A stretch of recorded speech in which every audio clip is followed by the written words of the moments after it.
What's up, guys? It's Corrupted And it's Dragon. back again.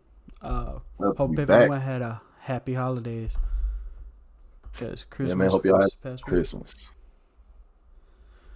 Yeah. Um. Yeah, no, it's the last stream of 2024. Yeah. It's the Last pod of 2024 before we get into 2025. yeah. We're only like 16 weeks away from being caught up, which is fucking crazy. So let this be a testament to y'all. You can watch 25 episodes a week. And it'll take you like what, March Less than a to year. December. Yeah, that's like, yeah, about less than a year. No, because remember 25 episodes a week. we started One March. Piece in April. Well, yeah, April officially. Because the We started first the in first March. two episodes were Naruto. So yeah, if you watch 25 episodes a week, or if you watch 3 episodes a day, it will take like 56 months 56 months. or weeks. My bad. I Weeks. said months because I was used to talking about months. That's my bad. But it'll take about 56 weeks. Appreciate y'all for all the So, support. Before we get into it, make sure y'all like, comment, subscribe. We appreciate all the support we get. Appreciate y'all comments. Appreciate y'all tapping in for the views. Let's keep it going, man. We appreciate y'all so much. yeah, dude. Like the amount of support we've been getting lately, we really appreciate it. For us to But be doing this less than a year now, like it's had some great growth. Like it's been great. yeah, we can't say thank you enough. And this week we're on like 90% of the episodes was Katakuri versus Luffy. Like I would say a smooth 80, Yeah, 85. it's up there. A lot. Almost there. That's a Cause lot. even the moments where they're not fighting, it's Luffy preparing himself to refight again for the most part, and then they're Especially, finishing the cake. I mean, even like you look at even where we start off, like how literally it's Luffy's telling the crew that I'll be back because they got the whole army, whole fleets are after them at this point, and Luffy's looking like I have to do something for the crew, and he just throws himself and Katakuri and Brule back into the mirror world and seals the exit to the ship that they just Yeah, came he's out just to. like smash all the mirrors, dog. And they was looking at him crazy, like, huh, he just really just smashed his only way out. Is he stupid? And Katakuri literally tells him, "Bravo, Straw Hat, well played," because he knows. This is where you know, like, one thing about these episodes that kind of painted a picture is the difference between the higher ups and the lower, how the higher ups think and how the lower ones think. Like in this literal alone, telling Luffy that, oh, he just cleared his own exit. Is he stupid? Versus Katakuri, a higher up, saying, "Well played. I see what you just did. You knew we was gonna mess your crew up, and you the captain. You don't want your crew to die, so you put yourself and took us and yourself out of the picture to make sure your crew's safe. Knew it immediately. So he develops a respect for Luffy. Also, That's right present. before we get into the Katakuri stuff, there like because it's right before the Katakuri stuff. One important thing I think to point out is because the episode starts like 51 starts with the aftermath of Pedro dying, and Yeah, Brooke like yells at Jinbei, like yells at, or no, it's right after he smashes the like, because 50 is when Luffy's like yeah. smash No, all you're the right. windows and then it ends. Because Nami Yeah, comes up and tells him it's the captain's orders to smash all the yeah, mirrors in. and And but after they're done with that, that's when uh Brooke finally comes out because he's been away doing, yeah, smashing the mirrors, and he comes out and asks where and he's Pedro is. yeah he's yelling at Jinbei because he's just like, just because you didn't know him the longest Well, doesn't exactly mean because because he doesn't that's a great understand. moment too. Yeah, Because you think it's a about great he Jinbei was moment in my opinion. because even in both of them, because I like Brooke here too, because you think about even Chopper, because one thing even Chopper didn't even want to tell him that Pedro was gone. Because you think about Brooke in this time they've been in Total Land, Brooke was the one that spent the most time with Pedro. Yeah, And for Jinbei now coming in, because this is where Jinbei shows his flowers too, where he shows that he's a good, member of the Straw Hats. When Jinbei comes and tells him, "Let's leave the weeping to our enemies," which was a hard line. Like, that was a cold line. I love that line. and Brook took it just straight up as the opposite because he's in mourning right now. This is one of the moments that I think that made Brook coming in Wano was wild because I think in Wano Brook was a little more aggressive in his approaches, and I think it was because of this moment. You know, in this moment he was mourning the dead. Basically on the borders of his pure nihilism because he literally just seen Pedro, Jinbei coming, leave the weeping to the enemies. Of course, Brook screaming at him, "You don't know nothing. You weren't Yeah. here." It's like his line is just because you spent the least amount of time with him doesn't mean that you get to pretend that he wasn't there. Exactly. And then Jinbei's just like, what the fuck are you talking about? I'm the one that's honoring his death the most out of all y'all. Because my entire thing is, I'm not going to let Pedro's be in vain, but you sitting here talking like this is going to let it be in vain. So get your shit together, Exactly. bro. So we can make sure Pedro's death's not in vain. Because that That was shit was literally what hard. Pedro did. Pedro's entire reason for dying was to buy the Straw Hats time, and it was masked, it was very good how they masked this moment into it. Killing Pedro, I mean killing Peros Pero was the goal, because you see soon as Peros comes back into the picture, how the mood changes. Like it goes from we got a little way out, we probably took one down and Peros come out. Now they're trying to say uh you know it was meaningless and stuff, but it wasn't, because just like you said, just like Jinbei realized that this moment that they have was what Pedro wanted, and you like spending the time to weep over him would literally dishonor him because he literally did this for us to get away. Yeah, and he says, like, And don't you hear Pedro's voice in your ear yelling onward? onward, Like, yep. that shit, that line was hard. And you see them soon as it happens too. You see them; they all got their shit together. I'm talking about immediately. Yeah, but Brook it's wiped also his like a tears up. good moment with Brooke because he sees like Jinbei cares just as much as he does. Because before that he thought Jinbei was just being callous because he wasn't friends with Pedro, but now he's just Right. like, oh shit, it's like, oh shit, there's a reason my captain wanted him on here. Where Brooke's just like, oh Even shit, I get it now. Yeah, Like, and Brook he, even acknowledges that he was thinking wrong. yeah, Brook and then acknowledges he's straight just up that like, I was I wrong. agree, Luffy was right. Jinbei needs to be here, sort of thing. Like it, like served multiple No, purposes. one Like hundred percent. Like it shows that that Jinbei is the whole most mature of all the Straw Hats, and it like shows that he deserves to be there, arguably more than Brook at this moment. You know what I mean? Like when I'm you not saying he's think more about it important than too. Brook, but I'm saying like because the only reason they survive through this entire thing is because Jinbei's here. Yeah, because that whole little moment from that point on, from that point right there, literally on to the end of this arc, Jinbei shows his worth. Yeah, And Jinbei hard carries. we'll get there because I don't want to go too far and get off Yeah, yeah, topic, yeah. but we'll definitely get there. But the point right now, because like how all of them kind of got it together. Like you say, Jinbei is the most mature person because Jinbei has the most wisdom in the world that they live in. He's been a part of 3 different pirate crews, technically, once he joins the Straw Hats. Really 4 once he joins the Straw Hats. Yeah, Because he would have been a part of Fisher Tigers. He would have been under Big Mom. I mean, the new Fisher Tiger. He took over the new Sun Pirates under him. He was a captain at one point. Then and he he went was under a Big Mom. Shibukai. He was, He yeah, was a warlord. Shishibukai Yeah, into the Warlords. So he has the experience. He knows, pretty much everything there is to know. You see how and he he was one of helped the them strongest navigate. warlords too. He was He like the was, third or yes. fourth strongest I warlord. would give him third. I definitely give him third or Well, fourth. Third or like fourth. I don't know if he's stronger than Dofi is the only question. I went Dofi. I put over him. I probably put Dofi, Kuma, and Ace. Mihawk. I wouldn't put Mihawk over him. Well, I'm assuming that Kuma is the strongest because that's they've like when it caught up. They heavily imply Kuma was the strongest warlord. Oh no, I take that back. I would put Mihawk over him. So Yeah, I he fought if Mihawk. he fought Shanks to a standstill at some point, Okay, I think okay. I Mihawk is top two.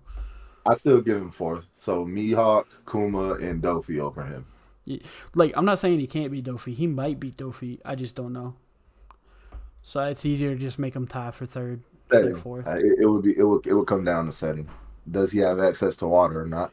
Yeah, if he has access to water, it changes everything, and it's also like depends on when they run into each other.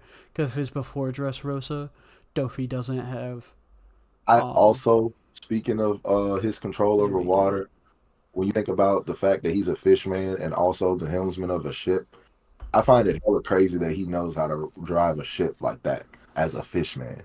But it makes sense, like if you think about it Considering how from the many sense. fire crews he's been a part of, yeah, but it does make sense of him knowing the waves and stuff like that. But to do it and be able to apply it on a ship, especially when you think about he was the captain of one, we don't really know his. No, he was the helmsman of Fisher Tiger Yeah, I ship. was pretty sure he was the helmsman of Yeah, Fisher he was Tiger. the helmsman of Fisher Tiger ship, so that's where he got the experience from. Because Okay, what's it called? Arlong was the first mate, if I remember correctly, of Fisher Tiger. I could be wrong about that. For some reason, I want to think it's Arlong, but he was the. I'm pretty sure he's the helmsman of Fisher Tiger's Sun Pirates. but another interesting person in this whole thing wasn't just Brooke in that thing. It's Carrot too, because you think about Carrot, and when you mention Pedro, out of everybody who's there, she knows Pedro like like the back of her hand. She grew up with him. That's the dude that trained her. Yeah, You it's know, just because we see it's like the backstory, like because what's his so name wanted her to be like wanted her to learn the same way as everyone else, and Pedro was just like, "Look here, I'm just gonna take Carrot, and then I'm yeah. gonna train Carrot the way I think that's best for her." And that was clearly when Carrot was like a kid, not hmm like because Carrot's either how old is Carrot? Is she like I'm not 18? sure. Yeah, it's young. No, she's young. Because Pedro's only 26, or Pedro's 27. My bad, I said 26. He's only 27. But to see She is Carrot literally pull 15. herself up, She is she's how 15. old? Carrot is 15. 15. That's how So, yeah. it makes sense. He Yeah, it doesn't have a makes sense. younger pole to her.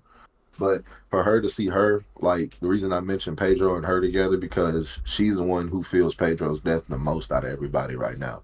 And for Jinbei to say those words, and even her to pick herself up and get to it pretty much Yeah, there's is only one person in the entire arc that took it worse. yeah, like literally at that moment, she could have literally told Jinbei he was full of shit and could nobody tell him otherwise, except Jinbei would have defended it. But like we would have understood the emotional strain behind her saying it, but she didn't do that. She picked herself up and understood that they had to move forward because that's what Pedro would have wanted, and that's where the power comes in that moment. Brooke showed a lot of emotion that moment because I swear him punching that ground, it's like, yeah, Brooke, you feel it right now, boy, you feel it right now. Like seeing that is like that's when they go through those transformations. Is in these levels of emotion, despair. That's when they go through those transformations, and yeah, we see a different Brooke after this. We definitely see a different Brooke and Carrot. We see a different Carrot too after this, Yeah, this is and that when was noticeable. because the whole time Carrot, because she's 15, it makes sense. Like her and Chopper are like the exact same age almost. So like they're acting like exactly how someone their age would act in this situation. Like when they're in a place made out of fucking candy, and then one of their friends die. Like you know what I mean? Like a place that feels like vacation, and then your mentor slash your Killed for adoptive big brother dies, and then like it breaks it. you. It would break you as a 15-year-old. So, but then you see like Paris Perro shows up, starts talking mad shit about Pedro, and then because he's just like, I survived. I guess I just can make a new arm out of candy, but every time I have my morning tea, when my hand melts, I'll be reminded of that stupid jaguar mink's face. And then Carrot's just like, I'ma fuck him up. Like Yeah, you when got to he go. like she just looks straight at him, and you can just like Carrot's just like, I'ma fuck him up. And like the next episode, she's like, Hey Chopper, it's a full moon tonight. We know what that means. But before they get into that, we know we get the start of the fight between Luffy and Yeah. Katakuri. And bro, it was at this moment we kind of knew what Luffy was in for. Cause there's no way that Luffy sees this dude, he throws an elephant gun and he see this dude match his own elephant gun that he was not thinking that he was in over his head at this moment. I know the Let's Uber get Mitch that Luffy to be out. He don't back down, but I know at that moment he was looking kind of nunny. What? What's going on? Yeah, Like, I do like that aspect of Katakuri. That he basically has. He can do everything Luffy can do at this point, but he can do it better because he can do it more as many times efficiently as he wants. Yeah. and more efficiently because the thing about what I found, what made me get on the thing and finally realize that Katakuri was doing everything Luffy do but better. Not when he was making bigger fists and bigger feet. It was when this dude started throwing Gatlings and he didn't even have to throw his arms. Yeah. Or like Like, he makes the tendrils come out of his back because yep, he's trying to trick Luffy into how his power works. yep, Because once he gets like pissed off, he's just like, you know what? I don't even care if you know how my power works. Fuck it, Moshi donut shit. When he gets there, but at the start, hmm he doesn't want him to know how it works, so he just makes a bunch of arms on his back and uses those to punch. And he's just as fast, if not slightly faster than Luffy at base. yeah, Well, he's slightly actually, I don't faster. think it's not base. Luffy's in gear 2. He's slightly faster than his gear second. Yeah, Yeah, so, but he has 8 arms when he does it. I think it's 8 arms. yeah. So And he then can you taking one, the two, fact three, of four, how 5, 6, 7, 8, 9. No, he has 10 arms when he does it, is that the extras or counting his own or just the counting his tendrils? Ten own. tendrils. Counting his Okay, own. yeah.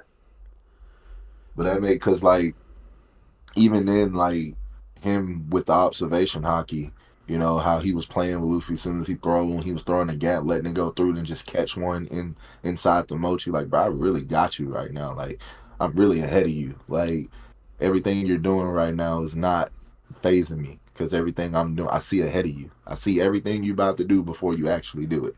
So I've already prepared for what you're about to do before you even know you're about to do it. And it literally makes Luffy hesitate. And I need to go back and look, but I don't think Luffy was as hesitant. This is the most hesitant I've ever seen Luffy fight up until this point.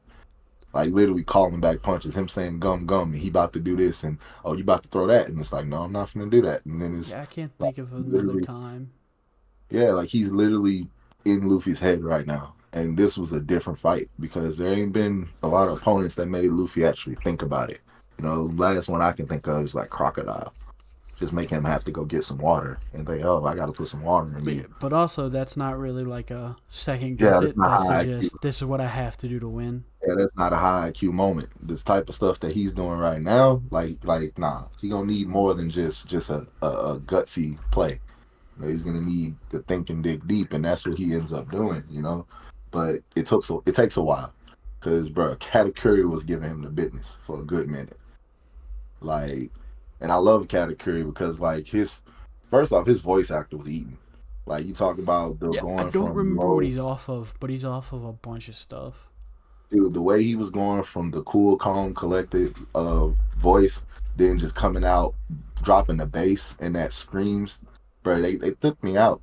They really took me out. Like, I can't even really, like, tell you just how many, like, just how in awe I was of that. Because, like, when he went up to, I know, just not to just touch on it, what the flambe moment when he screamed at her at the end, you know, that shit took me out. Dude, But I just figured out why he sounds so familiar.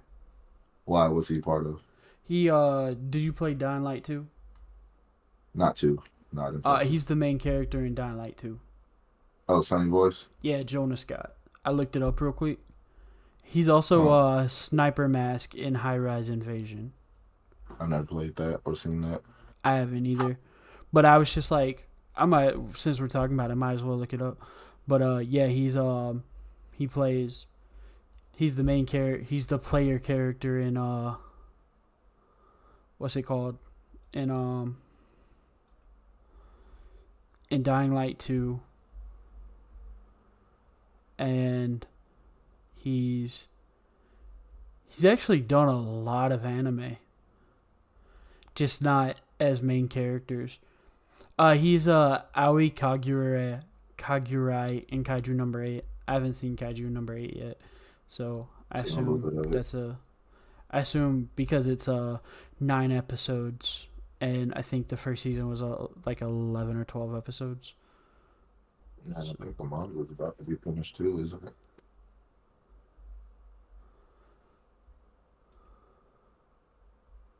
But yeah, Hold up. like Who is besides that, like Coco?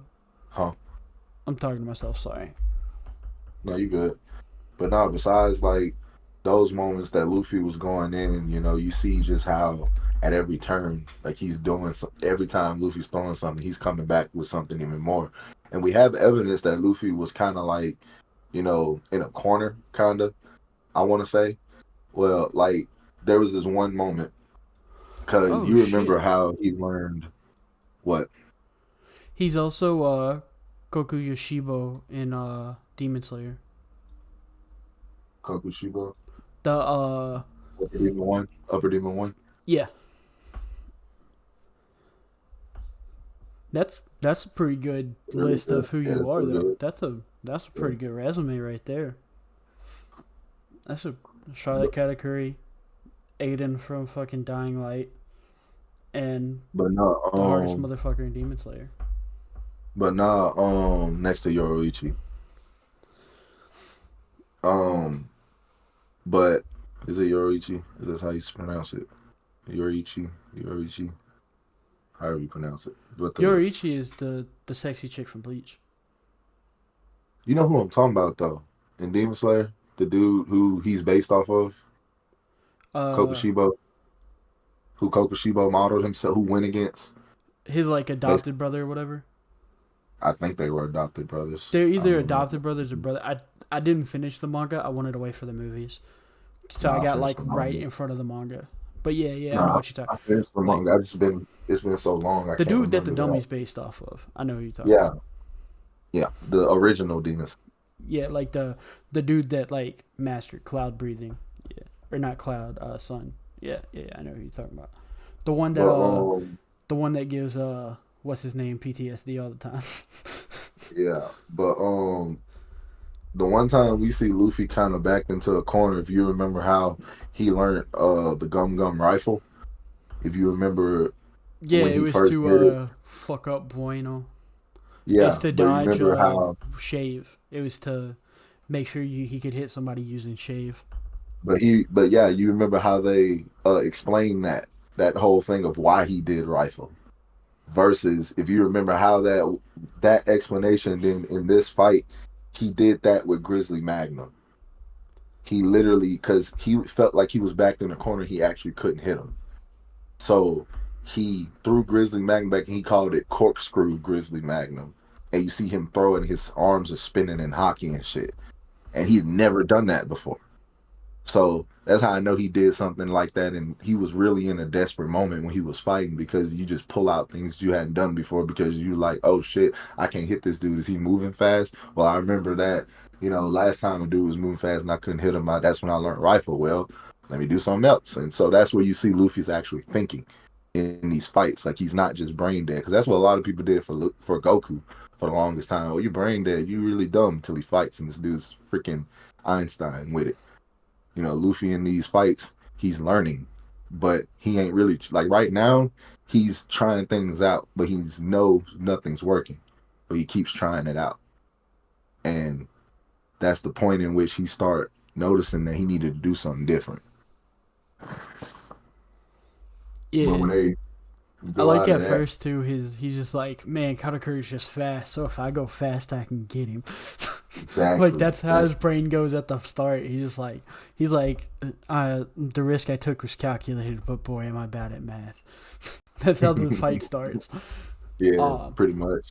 and then we cut from the fight to the putting super secret master plan to stop Big Mom's rampage, where she like has all the headshots show up and then takes the memory of Sanji, doing all the stuff out of their heads.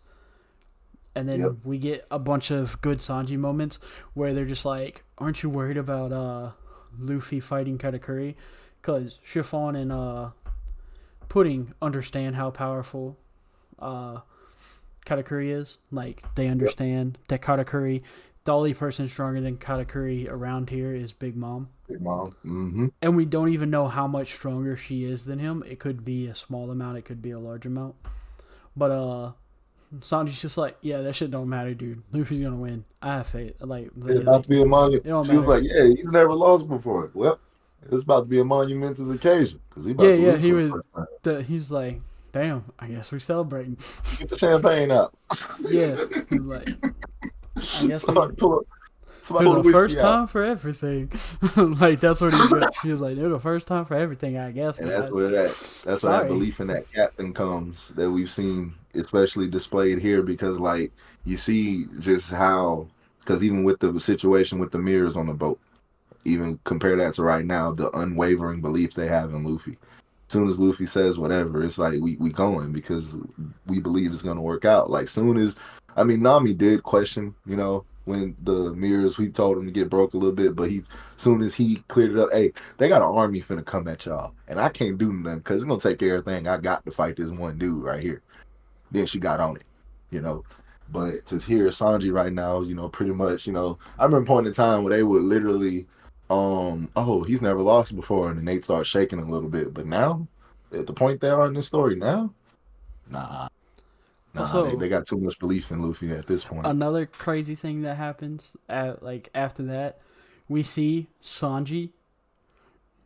Like we see like Sanji probably shouldn't fight, and not because he can't do it, and not because he's not a great fighter, but we see like that he's probably one of the best chefs in the world when he's talking to Literally, the third. Because so Big Mom has started like it's canon. The 31 head chefs of Strusen are some of the best chefs, if not the best top like 40 chefs in the world, right? Like we know for like it's canon that they are some of the best chefs in the world. I know it's And off topic, but I know they just released like in like some of the later chapters that there's another set of like world class chefs. I don't remember. I have to go look it up again. but I imagine like Big Mom stuff is going to be the best chefs Because just like because yeah, of Big Mom. she's whole like food oriented. Like her Yeah. whole thing is food. So But yeah, the cool thing Sanji does though, he knows everything about the cake. He was able to diagram it all out with detailed notes like it was an architect didn't thing even taste for it them. and didn't Like even just taste by he saw it like once right it before a and fight smelled it. start. Yeah, Saw it and and then he smelled it, knew all the secret ingredients from scent alone. bro. And when You talk he about like recreated it, the chef said his is better than Strusen's version of it because it makes them want to die because it's so good that they just want to die. literally, and you Like talk about it like tastes so good how that their life is content now. They're fine with dying. and you brought up like how they're some of the best chefs ever. And one thing you kind of notice if y'all watched like Gordon Ramsay, Bobby Flay, any of these people who like have this high like chef background, ego's always there and experience is like required. Hmm. So for those chefs to look at Sanji, who they don't know anything about his cooking, to They allow just him to heard that come in he's their great. kitchen, yeah, to come in their kitchen and cook and even defer to him, that's the big thing. Even defer to him. And they did have conflict. They did have conflict, and Sanji handled the conflict. He gave them recourse. He kept the team focused. Kept telling them, "Hey, yeah, we're on a time limit. Be fast, but don't rush." And that's a complex thing for somebody who don't understand that. Be fast, but don't rush. Kept them calm. Understood. Kept the importance of the mission always up front, Hmm. problem solved everything. And when you talk about the skill, the experience, the execution, he did all of that. I literally think that if some alternate timeline where Sanji actually stays and got married to Pudding, he becomes the head chef of Total Land. I And that, 100% believe so. and that is so like set in stone right there. Just seeing how he handled that, so set in stone. He even gave them the plan. When you talk about what they was gonna do with the cake and how they were gonna move it, to the point where there was a point where they was like, "How are we gonna do this? This is damn near impossible." And he tells them, "You're not what the only is no Pudding screams that it's gonna be possible because the only other option you have is death." He said, "We're gonna make the impossible possible today," but he gave them the whole step by step instructions to do it. Well, it reminds me of the like I know it's filler episodes, but right after Sky Island when they land in G8, the what's it called? G8. Yeah, G8. When they think he's the new chef, and he comes in, and out of like fish liver, bones, uh, potato Soup, peels, scraps. and I think it's broccoli, he makes like what all the people that ate there called the most delicious thing they've ever had in their life. And then you see here, he just has 2 hours and 40 minutes to make a cake that's the size of a small building. Yeah. And And then he you does it talk in two about hours and 40 minutes.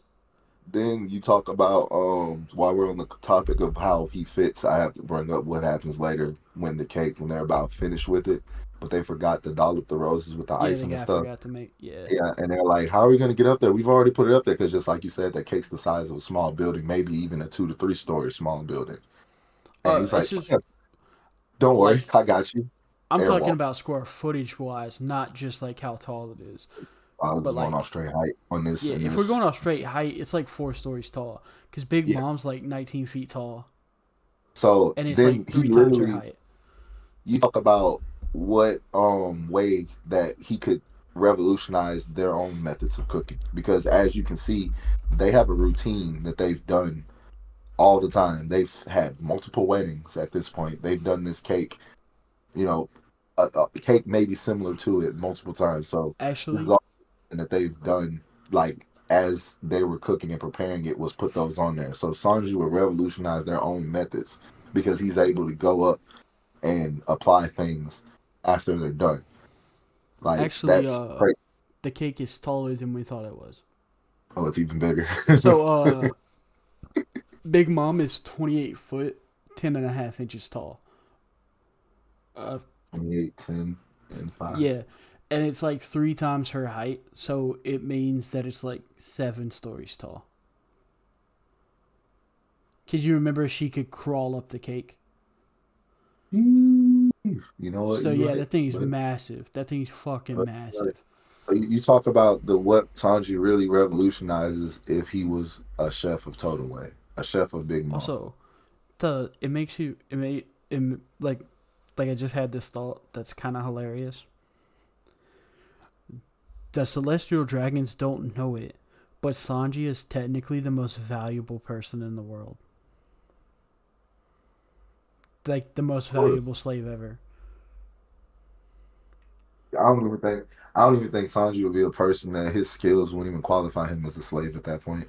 No, I'm just saying like if Like he because of would, how the if he celestial was, dragons are, if they knew about Sanji's existence, they yeah, would send marines constantly to get Sanji. yeah. But he's skills, like he would come in as a slave. His skills would make him the head chef, Yeah, no almost. doubt, no Yeah. doubt. But I'm saying So he like wouldn't even be a slave it's anymore. it's hilarious that the celestial dragons, if they knew about his existence, would probably pour every single little ounce of what they could into getting him into Marie Joie. Just because they're so obsessed with having the best food possible, and Sanji makes the best food out of everybody. That like, because the only person that close to him, and because even Chiffon, is just like Why we on? he's already Ooh, better we than got a Streusen. conversation. My Like God, this is a he's already better than conversation. Streusen. This is a conversation because simultaneously, guess what? You know who will also be the best thing they would want from the Straw Hats? Zeph Chopper. and Chopper No, too. from the Straw Hats. But From the not. Straw I'm Hats. just talking about in general. Like the only chef on par with Yeah, him in is chef Zeph. wise. But I'm Yeah, just thinking about like on the Straw Hats, like if the Celestial Dragons want something too, they would want Chopper because the because accolades of he's stuff that so he's been able to interesting. cure, Yeah, the stuff he's been able to and cure that it, too. like Yeah, not where he at now, but like Wano, and then when we get Egghead, and I don't know if you read the last chapter. If anyone spoilers, yeah, yeah. I skip read like it. I five read it. minutes. Skip 5 minutes if you don't want to hear this. But now he's studying the El Bathian medicine books. Yeah, because So, you can make their books human size. oh, like Yeah. bro, Chopper finna be goated. Like I'm so for it. Also, you saw I don't know if it's canon, but we got the explanation for why Chopper's bounty solo. From my SBS. I don't know what it's from. I It's know it's still because it's playing a out with vice that. admiral thinks he's the cutest thing on the planet. Oh, so he don't want him to die, so he keeps his bounty low. Like he That's keeps the like fan pulling letter. his strings. That's from the fan letter. Yeah, the fan letter. That I couldn't remember what it was called, but yeah, I was like I looking don't stuff know. up, and I I don't watched know. the fan letter I don't know if that's. this I week. don't know if they said the fan letter is canon or not. I would hope it I is think it because is that would because be the funny. perspective of Everything happened. Marineford is canon. The perspective from Yeah, Marineford is canon. yeah. So I would assume that is canon, and if so, that makes perfect sense. But also, like, it would make sense that that's the explanation Oda could use. But I mean, then, at like, this point, bro, we keep pulling things from things that people say aren't canon. I'm just gonna go with it at this point because the whole thing with the Figurlin family and Shank's twin and all that well, junk we get is to literally see from the how movie. much of that stuff is canon next week.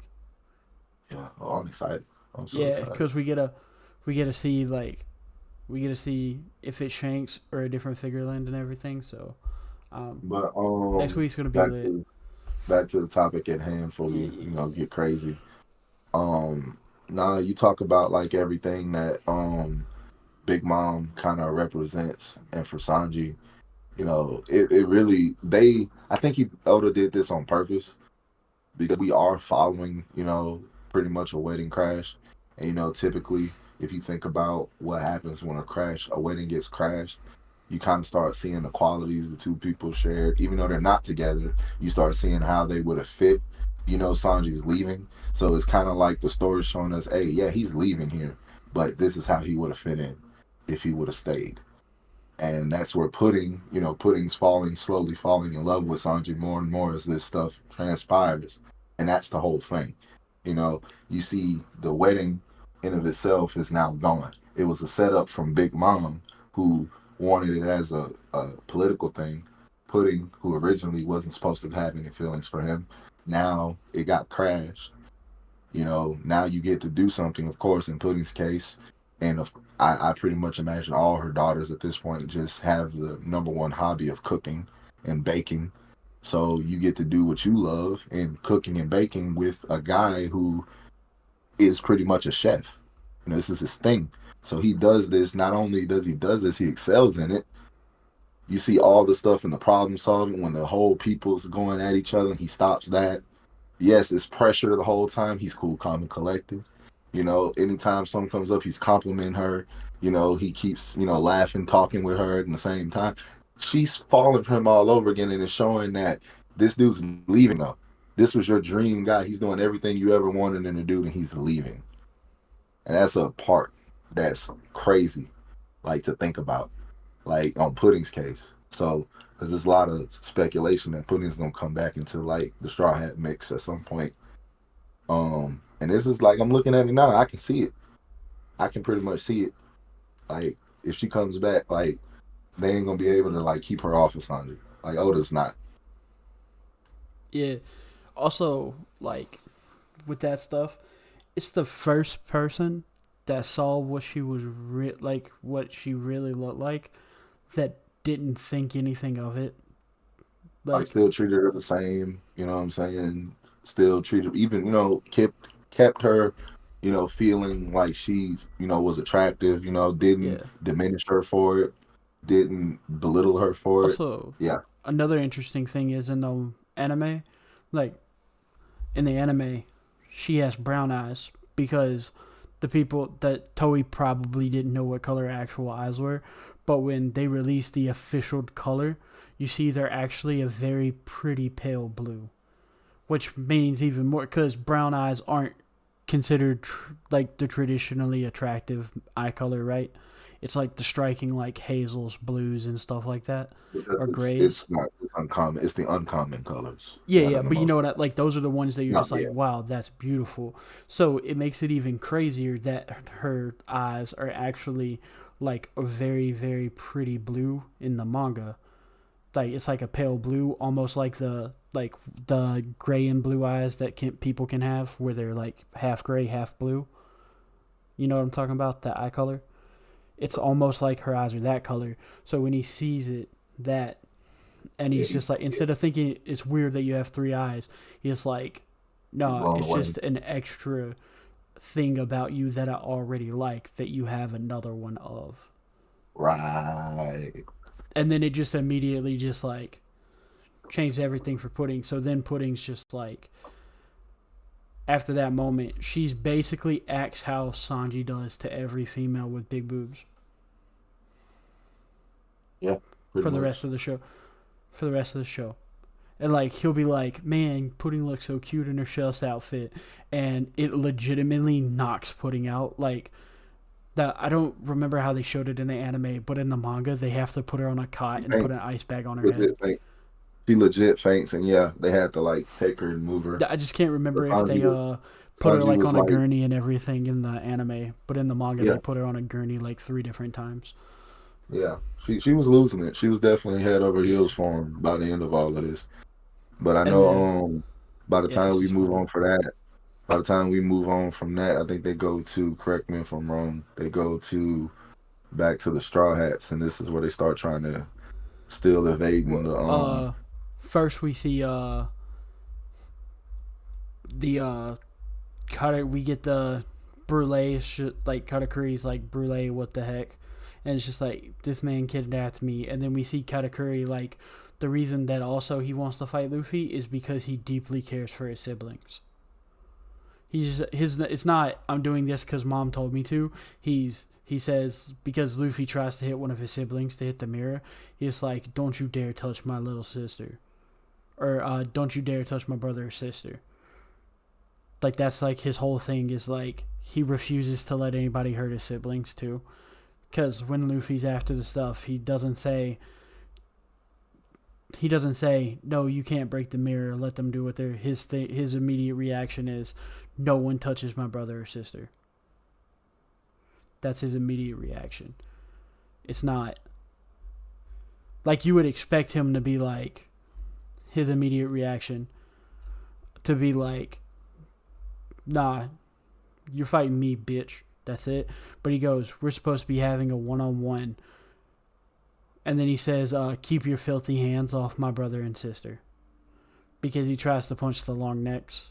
The mirror that the long neck twins are holding. and that's a good dynamic too. You know, when you think about how this fight ends, which we'll get to, but just to touch on that, no, one thing to notice about the Charlotte family, the siblings at least, have always had like an undying like loyalty for one another. If you've noticed, like anytime something happens to them, they always at least acknowledge it, Well, and that's because we'll they don't kind of have say Big discuss Mom. from it. Big Mom doesn't have their back. So they have to Exactly, have and each when you other's look, back. because when you look, so I think right later, sooner we're getting another flashback, kind of, sort of Chiffon's view of everything that happened with Lola. Yeah, we're almost there. Yeah, so I won't touch on it just yet, but that's a good one.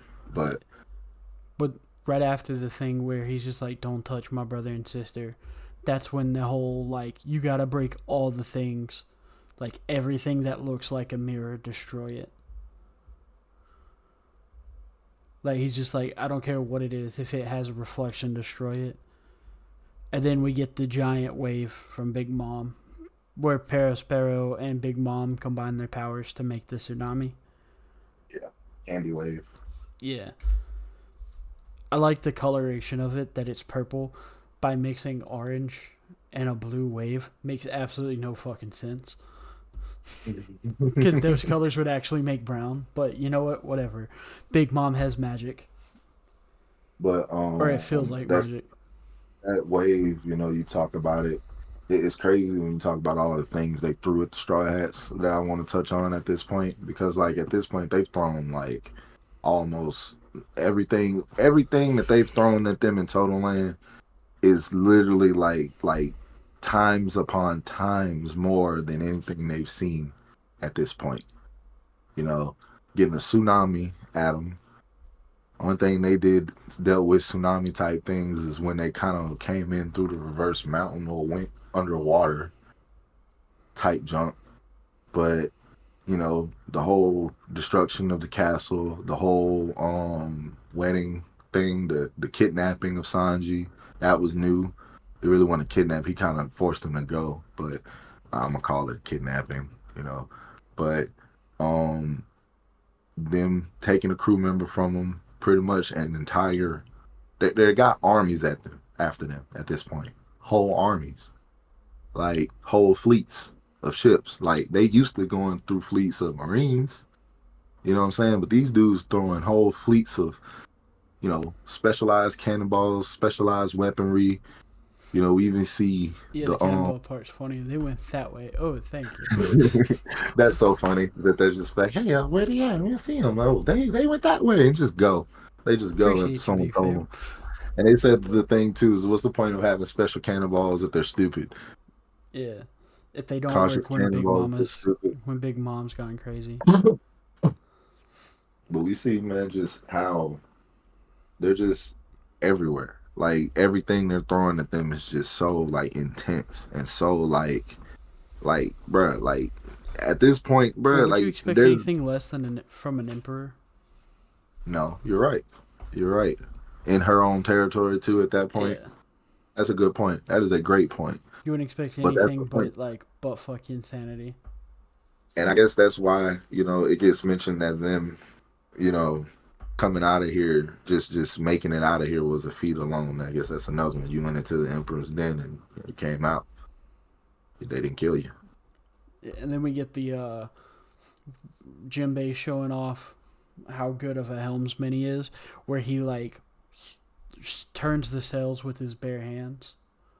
Literally. Like he has them tie up the ropes, and then he goes through the pocket that's created by the tidal wave, like the pocket wave, like where you would surf. He takes a whole ass fucking ship through the part where you surf in a tsunami. Like what the fuck? The ship. And he's just like, oh yeah, we used to do this when we were kids. He's like, what the fuck, dude? Then he's like, this is a fine vessel.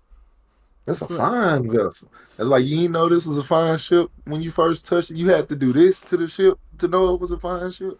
Okay. It's like, he says, I think the line is, with a good navigator and a good helmsman, a ship this good is invincible. Or it's like a ship this well made is invincible. Yeah. Like he's just unknowingly giving props to Frankie with it. And that's a good thing to point out too, because him and Nami were in sync through all of this. Like later on when the smoothie hits him, and even like now, like Nami literally telling him every which way and he's following it like immediately. So he knows starboard, port, like he knows it. She can tell him something and it goes. Like she doesn't have a lot of people on the ship in the crew who knows her language, her lingo. You know what I'm saying? And for Jinbei to know some of that, that's gonna help her tremendously. So you can tell just how well of a fit Jinbei was outside of the stoicness and the just the pirate experience. He knows the lingo of a navigator. And of course, Luffy don't care about that. Usopp don't care about that. Chopper not gonna learn that. Robin might know some, but that's not her MO to sit there and try to help navigate. Frankie may know some because he builds ships and all that. I would expect him to know. But again, navigation, I wouldn't expect him to be his strong suit. Zoro, not gonna do that. Brook, not gonna do that. So to have Jinbei there, who's a direct line to navigation, and dude, you drive the ship. So of course you're gonna talk to the navigator primarily. So it's a perfect fit, and he did it effortlessly. Like the way him and Nami were talking and in sync, it was almost effortless. Like, loved it. Yeah, and then after that, we get the conversation with Luffy. They make the plan to meet on Cacao Island. And Katakuri continues to beat the absolute dog mess out of Luffy. I'm talking about like it ain't like where Luffy, you kind of getting it. You kind of need to get up, man. He's hitting the mess out you. It is bad. Like, do you know he's hitting you, son? And the cool thing about Katakuri, like the fight with Luffy, is that Katakuri is like everything Luffy could be. Cause if you want to think about it like symbolically, cause he's got the power to stretch, he's got all that power, he's got Conqueror's Haki, he's got the best observation Haki we've seen to this point, but also he can basically do everything Luffy does, but just better. Like with his power, he can stretch, but he can have an infinite number of limbs that stretch. Like when Luffy does Grizzly Magnum, his is like 5 times Luffy's fist size, because he can have as much mochi as he wants on him. He also has like Logia-esque ability to turn into mochi.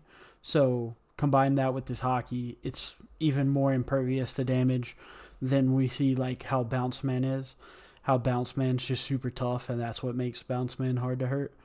He's just like he uses his observation hockey instead of Conqueror's hockey, so it makes it more efficient in that regard too, because he's not gonna run out of it super fast like Bounce Man does.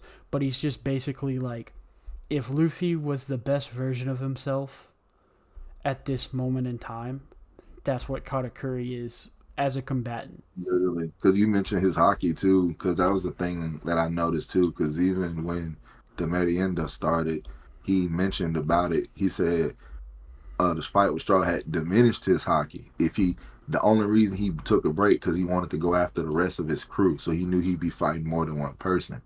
So that was the only reason he took a break, because he wanted to make sure he could efficiently go after the other crew. Yeah, and then So sugar like how is you the said, best way. It's like how yeah, meat gives Luffy back his power faster, sugar gives Katakuri his power back which faster. which again goes back to the belief theory, because goes back to what you believe your favorite is what you believe will help you. Because unequivocally, Luffy's favorite food is meat. Yeah. Well, it looks like specifically mutton, if I had to guess what it was, because it looks like mutton. And Katakuri looks like his specification is donuts. Yeah, so you can see a good example of it is in the card game. Uh there's a card that's Katakuri as a kid, 6-drop purple Katakuri, and it shows him like eating a fuck ton of donuts.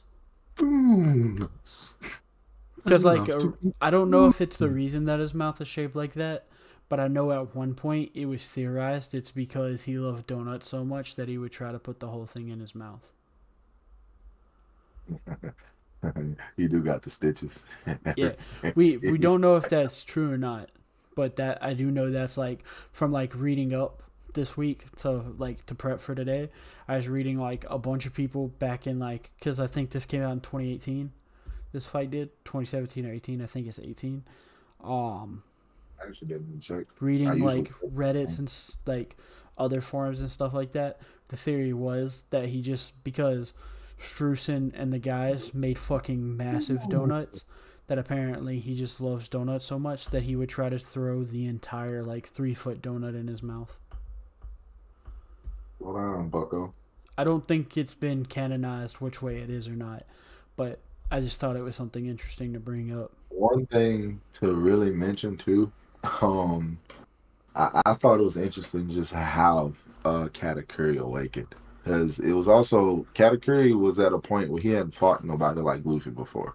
He hadn't fought somebody who he had to throw this many different of his special attacks at, and they were still standing. You know, he was getting to a point where Luffy was just kept getting back up, and he was starting to hate it. So he just casually awakened his devil fruit in a point to where like it was almost like if they didn't say it, and at first, I ain't gonna say like after the fact, but when they first did it, if they didn't just say it, I probably wouldn't have noticed it.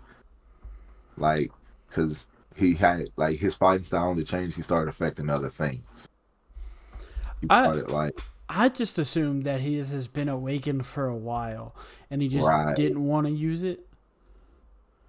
Cause but how he words it is he's like, uh, I don't know if you've seen Awakening before, but mine is awakened also.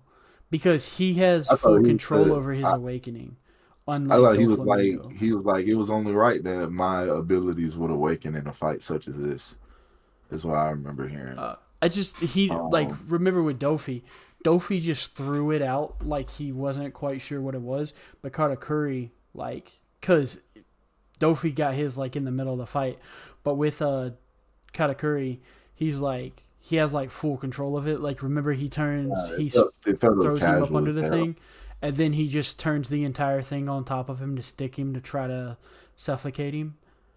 Like 'Cause that I feels thought it like was something like that's too. I thought he awakened right after he like lost his cool.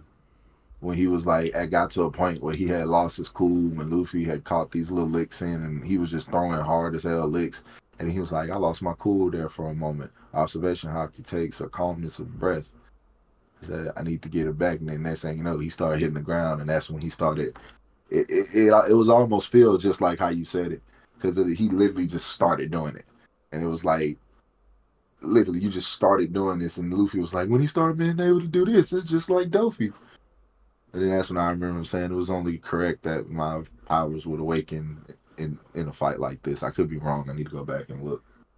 But just watched it. But you know, Oh, not a dude, point. apparently, I did not know that, like, it just popped up looking at some stuff, seeing, like, trying to find out exactly when he was awakened. So, according to some, the worst gen, it's a forum for, One Piece stuff. So, like, worst generation forums.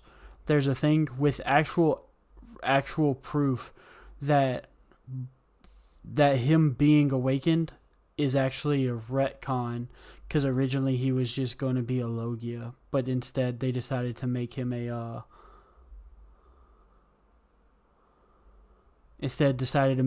special paramecia that was awakened. Definitely like the special paramecia idea better. That's actually kind of cool. Apparently it's like in a SBS is what they're saying. I'm trying to find the exact SBS because that's super interesting if that's what it is. You know what I mean? If it was from a SBS. Speaking of like retcons, I'm not like familiar with a lot of retcons, but I know the one that's been cool recently was the One Punch Man one in the manga that they went back and changed some stuff about that man. A little off topic, but just went back and read it like this week, and bro, I was very very entertained. So that I was need to fucking finish season 2 of that for when season 3 comes out. dude, you need to, bro, you need to read that manga, man. I tell anybody, bro, read that manga, boy. It's hard. It's easy to read too. Okay, so he was retconned in volume 86. So the episode that Jinbei says he's a paramecia type, apparently he originally planned for him to be a Logia, but then he changed his mind. Okay, that's cool. Like that. I mean, because yeah, because that works. Katakuri, the way he's got it now, Katakuri is a way more complex character. Yeah, because like Logia is like whatever, but the fact that a simple Logia, like it the gives fact Luffy a that he can different kind of summon like the donut stuff is cool. Because yeah, also we haven't really seen a Logia type imbue any of the stuff that they make with their Logia with hockey. that's true. That's So true. That's very, very true. That's very, very true. So that makes sense with that. So it works. So it makes so he would have that it makes sense then to be what's it called? That he would be awakened before this moment then. If he was retconned. And the thing that makes him like that is the fact that he is that also keeps it the thing with all the Logias being like elemental based stuff of some way. All of them. So he would have been the only one that would have been like non-elemental based and like being like remember I told you a long time ago my theory is that it's not elemental based, it's that it's a type of matter. Yeah, but that's except what I'm for saying. There's special, like there's two special things that's not a type of matter, and that's the light and dark, and they happen to interact differently than other. But that's the neither here nor there thing. That's a topic for another video. But it's just like it's cool. I did not know that before this. That he was originally supposed to be Logia. Though, like how it's going, like it makes it to where Katakuri is a bigger hurdle, and it's a more a fulfilling hurdle than just he just got past this guy. Nah, what you took from this guy, like he took the basis of observation hockey from this fight. He took those bases of observation hockey and furthered it from this fight instead of just him being a Logia like, I got past this guy. Like it's a little bit better. Yeah, and I like how better. He's just like when he's fighting him, Luffy's just like, it's not just that you know where I'm gonna be to hit me. It's that if I want to hit you, you're gonna be slightly off, so it gives you the perfect spot to counter. so that I can't hit you. Like I can't even counterattack. Like he's just like I can't do anything. I just stuck, and he has no clue what to do. He's just like, well, I guess we gotta do an ass pull. Gear 4. This era from 2016 and 2019. Well, the arc, the fight itself is 2018 though, Yeah, that's what I'm because talking about. yeah, That's what I'm talking about. But it just surprised me. yeah. That's crazy.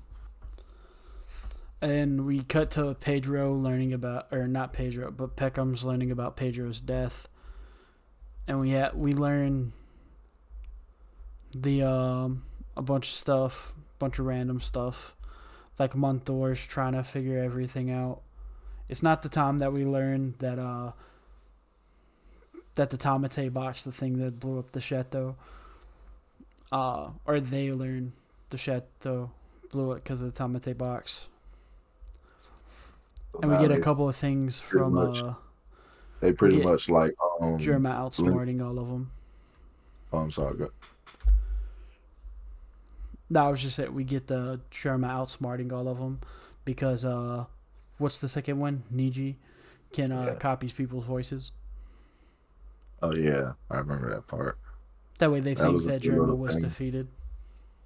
But even though, like, cause what I was gonna say, the part about them finding out about the Tomate box, cause it was at that point Montdor and all the other ones just realized, well, they labeled it, cause it really ain't true. They didn't really set it up like that, but like, um, what they pretty much linked to is like, oh, they pretty much set this up the whole time, and like we can't let them leave now, no matter what, like, cause if they get away, it'll be like shameful. And I also wasn't this the same time that the yeah, because in that same breath, because I like what Morgan's did right before that. It was like you might as well tell them. It was like, oh no, don't spoil it, because now they gonna know you gonna take away the Straw Hat's advantage of escaping. And it was like she ended up telling them, but also before that, they was like he wanted them to escape because he wanted a grand scoop. So he was Yeah, watching and make more listening the money. whole time. Yeah, he was watching and listening to everything that was going on the whole time, just so he can end up posting it. So, like he said, he wanted them to escape. So this go into what everything was going into, because I always thought that Morgan's didn't what I was gonna say, that Morgan's didn't really have a true basis for everything he said, but no, now it all makes sense because he it ain't that about him having true base. He was there, so he does have a basis. But on top of that, he's looking for a big scoop. So we all know how this ends when it comes where he ends up calling Luffy when they leave here in the Fifth Emperor of the Sea and all that. So, but everything that comes forward from this that Morgan's ends up posting ends up being like a lot of things that end up transpiring later. Because I think it was because of this, and when you put this on how Wano ends, it makes sense why Luffy becomes an emperor after Wano. Also, another cool thing with Katakuri is that he says, like, when he's fighting Luffy, he's like, and let me be clear, I refuse to underestimate you. When everybody else was just like, oh, we don't care, it's just fucking Straw Hat. Straw Hat doesn't matter. But no, Katakuri was just like, I'm not taking this asshole lightly. Katakuri's just like, no, you don't get away with that bullshit in this house, son. He was like, nah, nah, nah, nah, nah, nah, nah. You don't, that's not gonna work here. Nope. No, sirree. Which I just feel is a nice touch, because he's the only one that refused to underestimate him. And he almost immediately wins the fight, because that's when he turns the mirror world, parts of the mirror world, into mochi, and then tries to crush Luffy with it to stick him under Yeah, it. And so Luffy had to specifically suffocate him. But then Luffy has to eat his way out to get out. And that's when he has his what's it called? Merienda or whatever, however you say that. That just means like snack time or whatever. Merienda. Yeah. And so a cool thing that I noticed, I'm gonna share the picture of it. Um when he takes his snack break, he makes a house that looks very similar to Edo period structures. But Toto Land is based off almost exclusively European stuff. Like there's some other stuff, but there's not much Japanese architecture. I just thought it was interesting because there's a fan theory that him and the rest of his triplets are Kaido's kids, and he makes a Japanese house. And Kaido is literally the name of the roads that were made during the Edo period. So it could just be a cheeky thing from Oda, but it's also Oda, so it could be nothing. It could be a gaslight. So I just thought it was worth bringing up. My only thing is that we've seen Kaido's kids, and Kaido's kids have horns. That's my only thing. Yeah, but like, I like it. But like a Kaido reference, Oda though, could have done, like but it could also just be a Kaido gaslight. reference, though. I mean, let's dig into it. It's just a theory, like it could just be, the fact that Big Mom and Kaido kind of were in the same pirate group at one point. They were enemies at one point, but you can think at the point in which they became enemies. I think Kaido probably either was in the process of getting Wano or already there. So her kids could have like had some kind of experience with Wano and kind of enjoyed it. Also, but it could be a lot of things. How old do you think Katakuri is? Like 40 something. He is 48.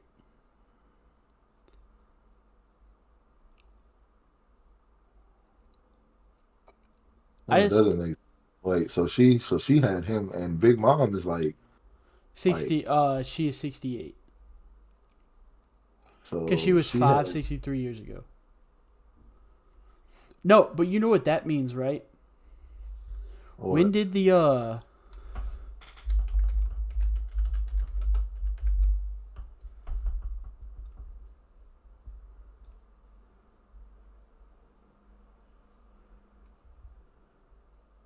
When did what?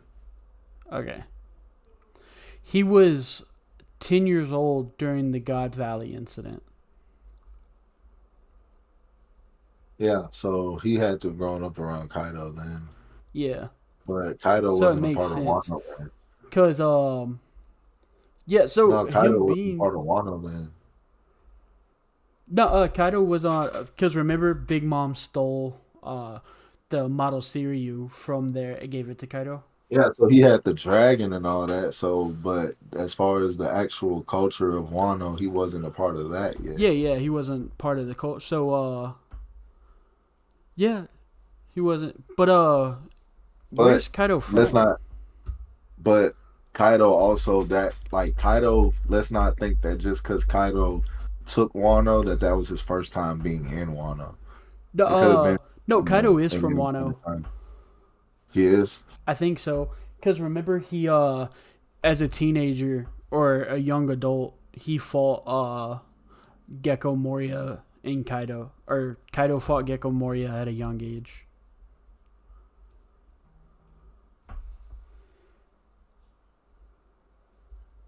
Or at a younger age. I'm pretty sure.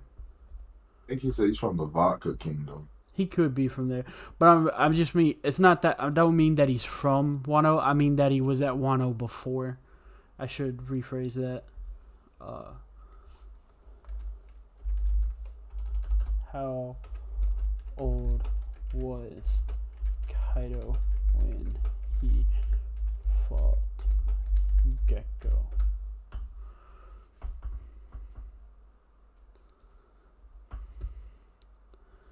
Odin was 20 years ago, so Gecko was 23, and Kaido was 36. How old is Kaido?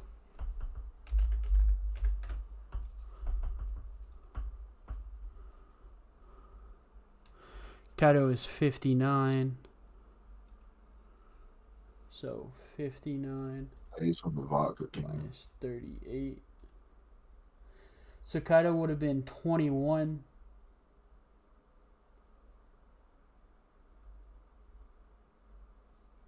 Would have been 21 at The God Valley incident.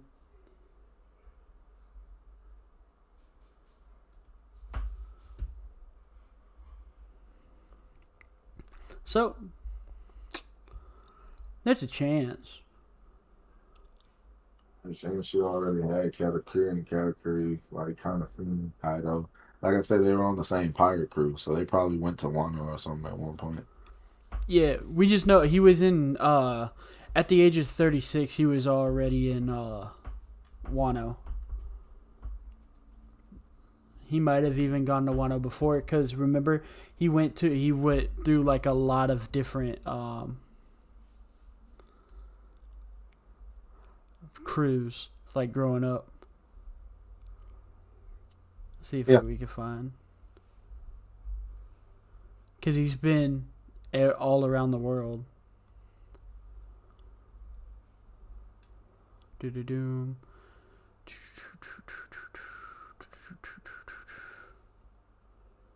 Does it say?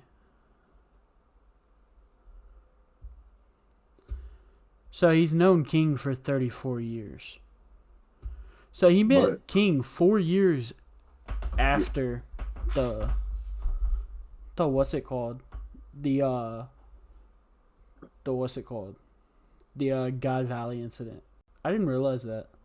I didn't realize that was that close.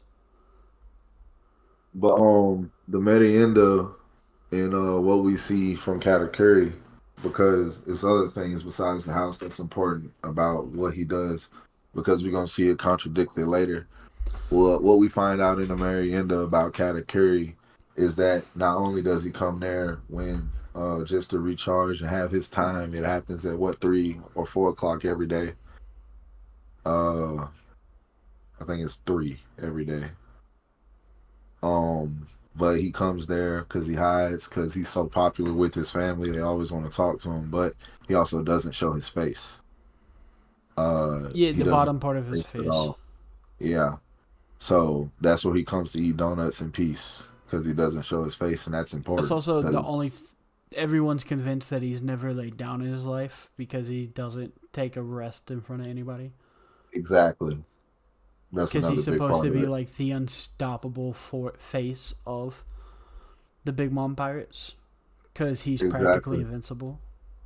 And we know that another thing to kind of keep on to about the face part, because how important it is for Katakuri, because there's even one point we're going to see, I think it's when Luffy starts to get the upper hand in Gear 4th, how we see just simultaneously how, like, right now he has to hide. He has to hide in order to, like, eat donuts in peace, basically do what he wants in peace. Then just like how they have the assumption that he's never laid on his back in his life because he doesn't do it in front of them, then just in a same fight, when Luffy's about to put him on his back, he remembers that, oh, my brother's so strong, he's never laid on his back in his life. Then he literally falls on his neck, which was, like, what? He fell on his neck, let his neck catch his fall, and it flipped up and stood up. That's just how the part about saving face was just so important to him. But on the merienda, the part about him keeping his face open in concealed privacy. But yeah, I just can't believe that he's not a fishman, though. Like, especially, like, when you see what his mouth looks like when it's open. Like, it looks like this. Like, you're not going to convince me that's not a fishman. Like a half fishman. Like, okay, he works just like a pelican eel. Like what's a pelican eel? Because that's what he was, like, picked on for being, was a pelican eel. But this is what a pelican eel looks like. Big mouth, yeah. Yeah, like, they have, like, giant fucking mouth like that. Like, that is what Katakuri kind of fucking looks like the human version of a pelican eel, honestly. So, like, I wouldn't be shocked if he is a fishman. But you know it had to hurt his feelings that even his mom would call him a pelican eel. Because you know, like his mom's not truly for all the stuff. She just like she's not truly for a united world. She just wants the power that comes from everybody of different, course. like the different powers that other people could have. Of course, yeah. She only wants the power that comes with having people of all races there. The fact that she can Yeah. do that and stuff. Oh yeah, they say that he never looks down on the earth and stuff like that. It's so stupid. A lot of dumb things. I know the And whole then Mariana thing. Oh, go ahead. he kills the three chefs because they saw what his mouth looks like. Because nobody knows what his mouth looks like except for like the brothers and sisters around his age. Also, another interesting thing Oh man, they made when huh? What were you gonna say? when they made right when he got the Mariana broke and he got showed off and they was like, "Oh, we see Katakuri's face. Don't worry, sir. We'll keep our mouth shut." What you say about my mouth? Yeah, he's just like, if you wouldn't have said anything about your mouth, I might have let you live. So, what Uh, you say about my mouth? Also, from this point on, what's interesting is his armament hockey isn't just a different color than Luffy. So the big thing is we got it confirmed in an SBS that the color that people do whenever they use armament or what's it called, Conqueror's hockey doesn't actually exist. It's just so we know the difference. It's like the fire breathing, like the fire that pops up and fire breathing for Demon Slayer. It's just so that we know what's going on. It's for our sake only. Uh, but that's not the only thing that changes with Katakuri. His arms turn square. Did you notice that? I did. Yeah, so I wonder if he's like, I wonder if the reason they turn square is because he's on the cusp of unlocking advanced, what's it called? Advanced armament hockey. Because we learned like advanced armament hockey is like completely different than normal uh, armament hockey. Like it changes everything about it. Like how it works. Like it lets you like shatter steel with like a finger because of how like it transfers energy and everything. Well, not energy, but something like energy, and it causes it to explode. So it makes you wonder, like, why does he turn square?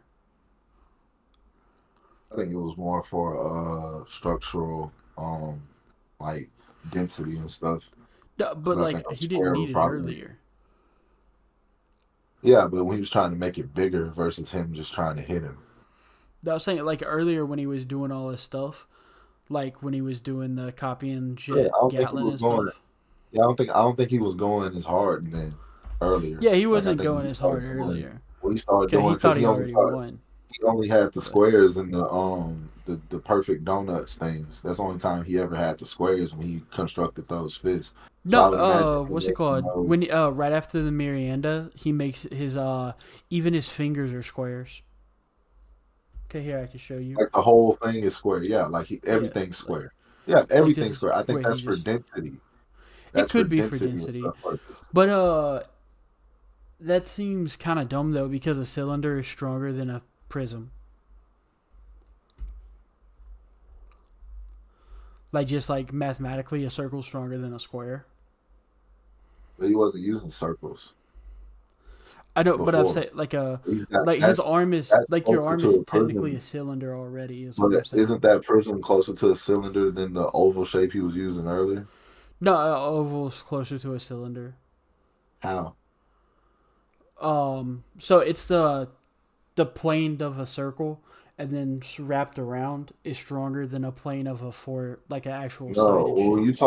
when you talk about similarities in the thing, um, like what's closer because like the oval shape is mass is not gonna be the same on either side. Like it's not gonna like Well, I'm one not talking side's about bigger than mass. the I'm other. just saying it like in real life, and this is like off my head.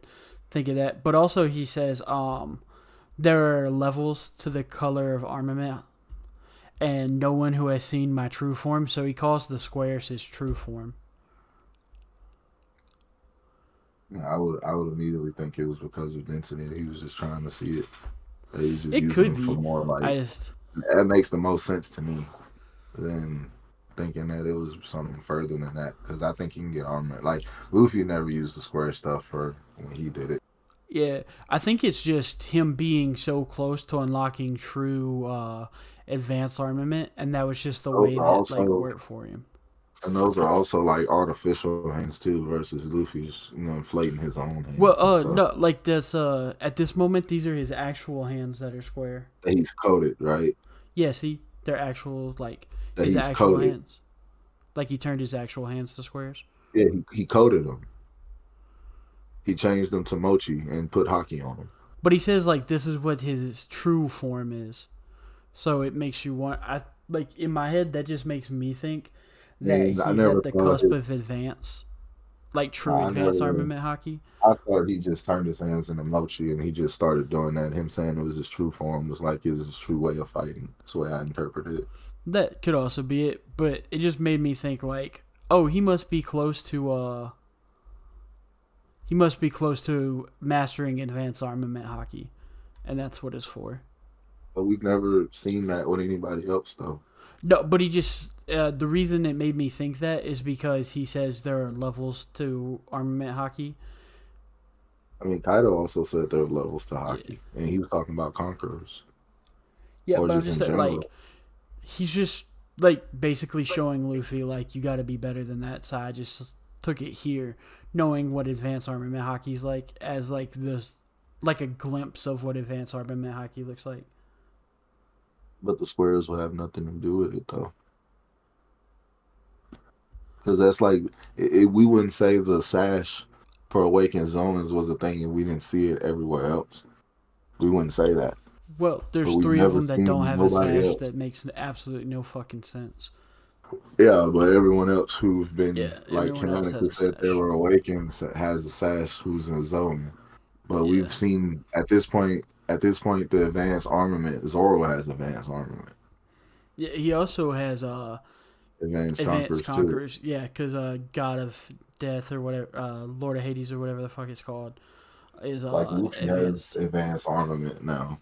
Yeah, but it was So just like in my head they that never just made sense. It's expressed not those. necessarily what it is. That's just how when I heard him say it, what it made me think of. What's up, Owl? How you doing today? Greetings, greetings. Um, but I like when he finally fights him in Gear 4 because he Yep. tried to fight him earlier and it didn't really work. And you see, Yeah. like, he's just like, oh shit, this dude hits hard. Like, it doesn't matter because he can't, like, get me, but he hits hard. Yeah. Katakuri's finally catching some blows from Luffy at this Yeah, point. he caught him with He's actually having it. the kick Actually that having knocked it. him at the kick that hit him so hard it made him lose his armament hockey for a split second. Mm-hmm. And And then he you literally see, like that's like everything that's happening now.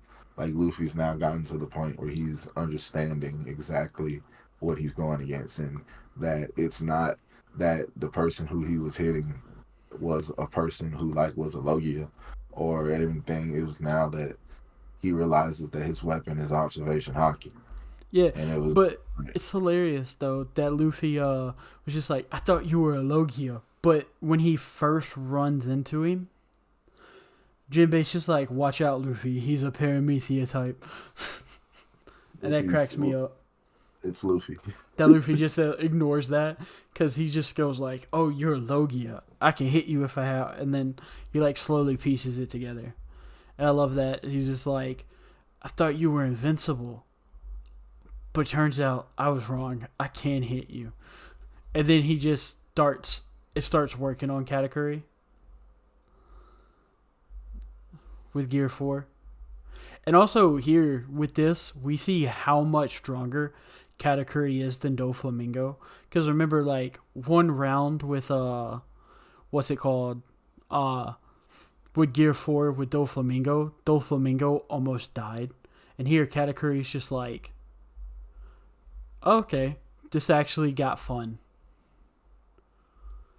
You know, like Katakuri's just like, okay, you know what? I'm having fun. It's not like Doflamingo, where Doflamingo's just like, oh shit, I'ma lose, I'ma die, I'ma die, I'ma die. There's I gotta also a outlast him. difference in like everything. Like Doflamingo, like was not the person Katakuri is, in the simple fact that Doflamingo did all his stuff for like an ultimate reason, and he would do anything in his power to make sure that reason was overtaken. Yeah, and it Whereas was to kill everyone on the planet. it's in Katakuri's case, Katakuri prides himself on his strength. Somebody who prides himself on their strength ain't just gonna let themselves get not enjoy a fight when it's happening. If you pride yourself on strength, Yeah, to you like strength so much, you see somebody else that's strong, that's never gonna diminish your own love for it. Like running into Luffy, because it was all just like you said, everything that was happening right now, where Katakuri also had not been faced with that. Luffy hadn't been faced with an opponent so technical and so advanced as Katakuri, and using his observation hockey so much. Simultaneously, Katakuri had not went against somebody who was this tough, who he kept having to throw attack after attack after attack at, and it kept getting up. So, literally, they commend each other like so much in this moment. Like at this point, Katakuri has developed a true respect for Luffy. At this point in this fight, like a true respect for him. yeah. And then what's it called? The other thing, like Katakuri whips out his like true power, which is the power emoji. Like Yep. where you see like where he makes the donuts and then he like it's his true power is the ability to like have something much stronger than him punch you. Or not Mm-hmm. necessarily his true power, but like his the full extent of his physical capabilities is that he basically has an infinite amount of arms that are stronger than his arms that can hit you, and now you can't dodge them because they can be anywhere he wants them to be, and so and it's like and Doflamingo, if you remember, when he was fighting Luffy, could not touch Gear 4. Like all of his attacks just bounced off Luffy for the most part, but Katakuri punches Luffy so hard he like blacks out for a second. Like the one power mochi punch that hits him in the chest hits him so hard that it sends Luffy flying. He crashes through a wall and then just face plants into the ground. Yep. You ain't And lying. he's just like, I'll never give you an opening like that again. We're back at the starting point, and you can tell like Katakuri's having fun. Like, cause like Katakuri probably has never been pushed to this point before. Because Katakuri, by the end of the fight, you can tell Katakuri is getting stronger too. It reminds me a lot of Jiren versus Goku. Yeah, how they're just like pretty Yeah, much like they're playing on each evolving. other, getting Yeah, stronger. they're constantly evolving Yeah, through each other's different yeah. growth. By the way, that reminds me, I miss Dragon Ball Super. I'm ready. Also, dude, I don't mean to get off topic, but did you see what happened in Diamond this week? No, I haven't been watching that. So something that was revealed that could happen in a Daizenshu a long time ago became Haven't. canon. Do you want to know what it was? Oh, Vegeta goes Super Saiyan 3. oh, I thought that was the canon. No, what's it called? It's canon in the sense that he has stated that he can do it, that he just doesn't want to use it. But since they were in the demon world, he could use it without all the drawbacks. Oh, okay. So he used it to fight somebody. Oh, that's But cool. yeah, it was sick. But I need to stop talking about that because I'm gonna be sad that we haven't gotten the Moro arc animated yet. Um, but back to the story, we get that massive power mochi punch, and then we learn more about what's his name, Pound, and we see like how desperate he is to see his daughters again, and Oh, he's super desperate. and it shows like how super fucked up Big Mom is for not telling like Chiffon has no clue who the dude that looks exactly like her is, Nope, not at all. and She which doesn't means even like know she's who fucking that is. brainwashed.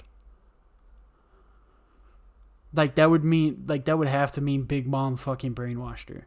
There's no other explanation for it. No other whatsoever. I believe it.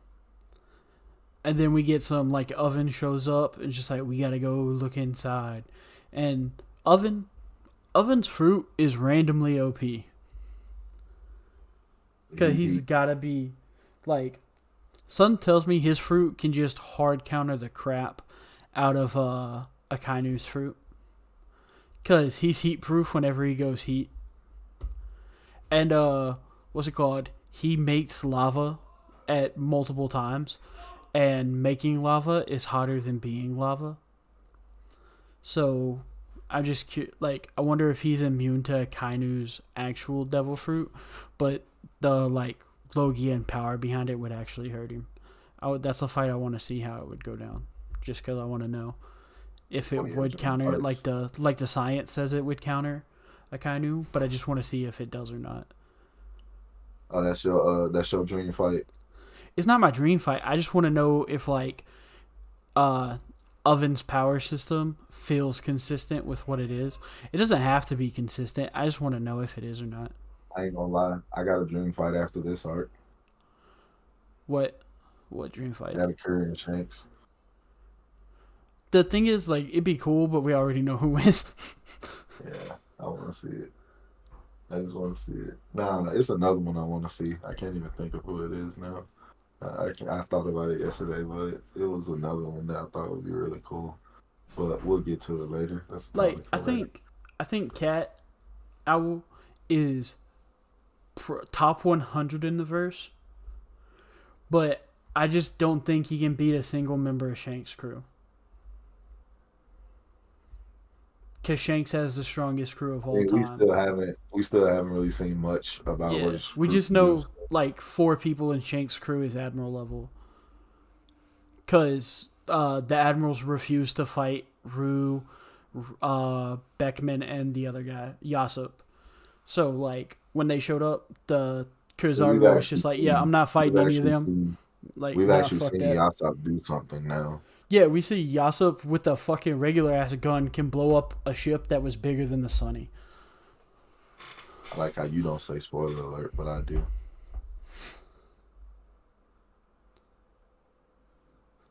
I didn't say what ship it was. I said bigger than the Sunny. Okay, it was big enough for Harudran to stand on. So that was a big ass ship. But where you got that from? Wait, what? Or was that or were they standing on I thought they were standing on Bartholomew's ship when they drank from the the sake. Weren't they standing on Bartholomew's ship? Or were they standing on Cavendish's? I don't remember. I thought it was the dude ship, the Mary.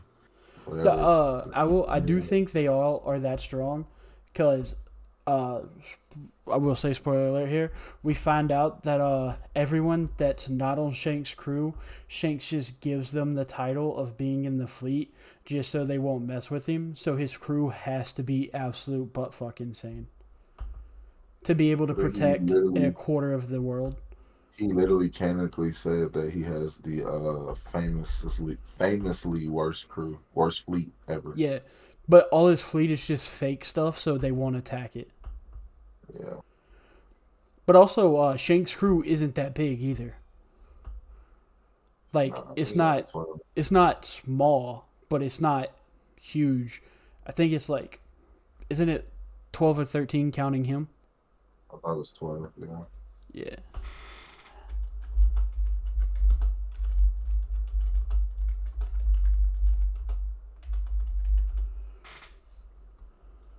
But one thing about the power mochi stuff that when we talk about Luffy is how power mochi thing that all he does it literally was like 12. There's 12. All that stuff. Katakuri was taking all that stuff that Luffy was doing too and adding to it, because it was the elephant guns, because he started using that, and just like it was almost like he got these ideas to just do these things. Oh, Yuta counts as one of the 12, so technically 11. Sorry. But Katakuri evolving off Luffy and adding to his own arsenal, showing Luffy that he can get better and improve his own arsenal, while also simultaneously showing Luffy that there was still a era of fighting that he himself could get better at. And by the time he had knocked him out, laid him out that last time, it was by that point in which that Luffy just got to a point of just ultimate like despair that he couldn't hit him every time he came out with a lick. It was always a stronger lick. Anytime he tried to dodge him, he always had something coming. And it was also the line that Katakuri had when he was telling him how, his observation hockey was his point that every time he looking at him when he throw his left punch, he's hitting his left shoulder. And when he throw a right punch, he's hitting his right shoulder. How he tells him before he even knows he's going to throw those punches, he's hitting them in those places where he was going to throw them to take them off. So he was literally putting him in a mental cage. He tells him he was putting him in a mental cage to where it didn't matter what he was doing. He knew everything he was going to do. So you kind of failing and kind of thrashing and struggling was almost amusing to him. It was just an add-on of what he was already doing. Just the dessert of it is what I think is what he was trying to call it. Yeah, I see And what you mean. Owl, with that, I think that's underselling how strong they are. I think everyone in his crew is at least the same strength as Green Bull. Or, Green Bull is the new admiral, right? The one with the forest Logia? Or the wood Logia? What's his name? yeah, you're right. Green Bull? Yeah. Because, Shanks's Conqueror's Hockey was so strong that it scared Green Bull so bad that he immediately had to run away. But that Conqueror's Hockey had absolutely no effect on any member of his crew, which implies that they are No, it did have slightly effect on the stronger. underlings in his crew. It did knock some people out in the anime. It knocked some people out, but I it didn't don't knock remember it out the knocking top. anybody out in the manga, but it could just be misremembering. But I think everyone in his No, crew it is did knock at some people out in least the manga. Vice Admiral. It, no, it did knock some people out in the manga. Okay, I'm just misremembering that part. But That was the thing I that think held him everyone, back even too. like the ones that are like throwaway, I think they're all at least Vice Admiral level. Because there's no way I think like the top half of his crew could beat Green Bull's ass. Cause we know Borsellino, we know Ben Beckman is at least on Borsellino's level, and Borsellino's like a pretty high bar. And none of them have devil fruits either. It's just pure hockey. So it's just interesting way to look at it. We don't know for sure until we see them actually fight, though. So, but I get what you're talking about, Owl. But yeah, the Katakuri fight, though. Another thing to talk about with it is the choreography is really good. I've talked about it in the past. Like I'm a stickler for good choreography, but like how Katakuri fights and how unique it is works really well. There was a lot of things about the choreography you can tell that they put into it. Coming down, like I told you about the how when they mentioned about him not being on his back, and in the middle of him getting punched, and he immediately started to land on his neck, and Yeah, he like, just like bro, the bounces way the that back of his goes, head off the ground. yeah, I ain't gonna lie, like I kind of cringed a little bit when he did that. So, That crap kind of uh, hurt. Had to hurt. and the other one when you talk about how the choreography of him doing the punches when he lost his cool, when he was throwing those punches, and you kind of can see it in the choreography and makes you feel it that he actually lost his cool. No, yeah, I definitely see what you mean. Yeah, and we learned that what's it? Aladdin's wife. I can't remember her name. I like Praline. Yeah, Praline. That's it. Yeah, yeah. She's. It's hilarious that they didn't like plan ahead. That she's the one in charge of the fucking slugs. They didn't think like, oh no, the person that has seen Jinbei as a big brother for the entire life is married to the lady that can control the sea slugs. And they didn't think ahead about that for it to stop the sea slugs from coming out to You know, Jinbei's disappearing. betrayal was something. I know, but they knew it happened though. Like Montador and all them knew that it happened because like they were there when it happened. So personally, I would have been like, "Hey, check on Jinbei's second in command real quick," because Jinbei probably told them. But it's like an oversight that ends up completely fucking them in the end, which is kind of funny. But I get like so much stuff's going on. So I'm not saying it's a plot hole. I'm just saying it's funny that if somebody would have thought just a little bit further ahead, that the Straw Hats would have been fucked.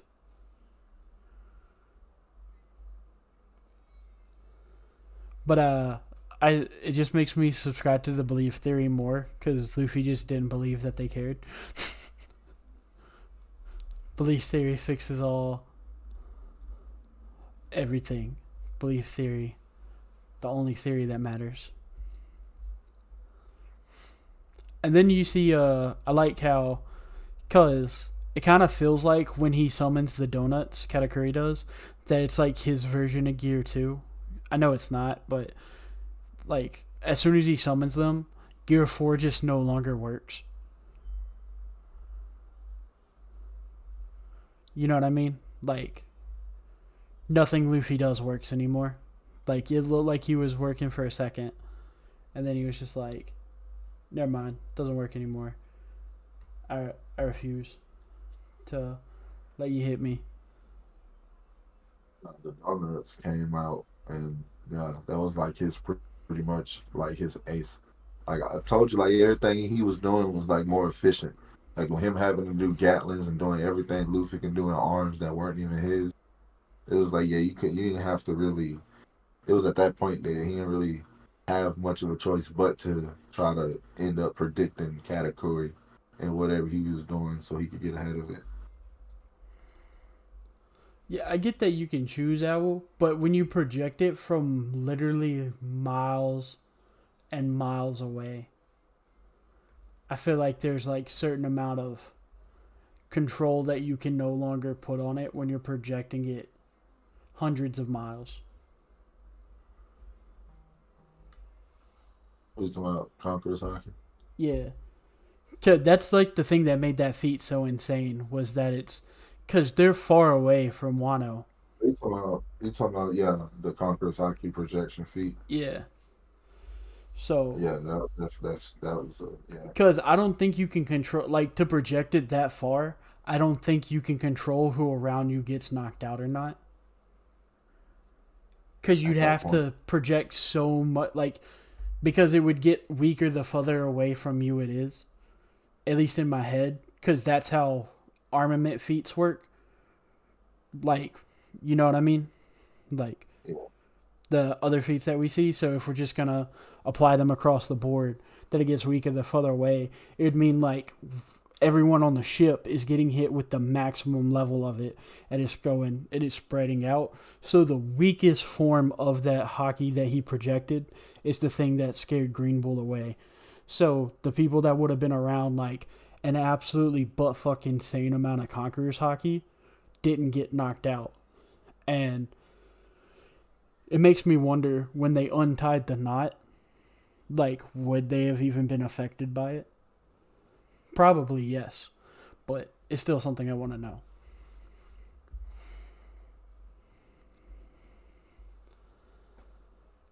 And Cat is definitely strong. We over here getting. Yeah, yeah, he did project it hella far. Yeah, yeah, yeah, dude. It's like it's literally like at least Because a they was, hundred cause you think miles. about even no, even think about it. No, think about it, because think about it. It goes even further than that because you got to think about elevation too, because they were up that waterfall, because they didn't get up that. Shanks was sailing on the outskirts where the storms and stuff were. You remember the crew and stuff had to go up a waterfall to get to where they were, Yeah, which yeah, is the beaches and everything. So Shanks had to be on the outskirts before the storms got too intense by the waterfall. Sailing on the outskirts, projected Also, it that remember far, the so prison is on the inside of the like closer to the inside of they the weren't on island the too. prison. They weren't on the prison. They weren't on Or the prison. They were on the beach. They were on the beach where Luffy first pulled up, where he oh first no, I'm washed just up at. thinking about when Green Bull shows up. He's at the prison at first. That's right. My Yeah, bad. but That's what I'm thinking when of. he gets when the hockey gets projected, they're on the same beach that Luffy washed up on and Big Mom washed up on. So, but still, you got to think there's an elevation height. Then there's also a Yeah, mileage there. yeah, So, because it would be a radius, so it would be a straight. But also with the observation hockey strong enough to see someone doing that, we know Shanks can see yeah. probably 3 minutes into the future And I because he even was think able to I see even the entire he was able to see the entire result of Kid's blast, not just it happening, but he was able to see everyone that would have died think about, and that's another in moment his too when fleet. you mention that's another bar too when you mention about Kid in the observation part. Because think about the point in which Green Bull caught Shanks hockey and what was about to happen. I think just like how I'll just mention about the observation hockey too, there was another point in which you could have seen that he probably also saw the point of what Green Bull was about to do and did that Yeah, yeah, because he he was probably very saw that angry. too. He was very angry when you talk about the part in which the we're gonna you're so afraid of the next generation that you'll do all this. So yeah, it's definitely a thing. Yeah, Insane level. It's insane and levels of also, everything. I think Shanks is that guy. what's it called? Shanks is noticing the stuff. Unlike Katakuri has to concentrate on the thing to some degree, like he has to have the calm head and everything. But Shanks, when the feat happens with Kid, he just goes, "Wait, what the fuck was that?" And then he just immediately just snaps into action. Yeah, it was fast, Like but he's just chilling, and then he's just like, "Wait, a bunch of I people are gonna definitely die. like Oh I shit." definitely like when you think about Katakuri and observation hockey. I definitely like the fact that this was introduced first, like with him, like in Yeah, Luffy yeah, it's learning like a and following slow up roll on to it. crazy. Yeah, because you think about it, like Katakuri is still advanced, and he's Yeah, category is still still like especially like we're talking about like 260 episodes in the future. yeah, but That's like like even 3 years worth of but episodes. even then, like as advanced as Katakuri is, like there's still a level of like being able to learn, like what did you call it, a ease enough to still be able to learn and figure out. I don't feel like if Luffy was around somebody like Shanks or those people who have those insane levels of not people, but like the and not observation, but just the more advanced hockey in general. Mm-hmm. Like I know in Hyogoro, which we'll get to later, was a great teaching moment for Luffy. But where we get to now in the observation, because he's gonna improve this before he gets to his next hockey lesson, it's a good point, a good moment to really just hold on to that. And with this, where we are now is what I will argue is Luffy's biggest moment of plot armor. So he's Yeah. like getting worked by Katakuri, and he gets knocked out of Gear 4, and he just luckily runs into Brule that walked back inside the mirror thing to pick up Are you talking Katakuri about when they were done. yeah when his 10 minute.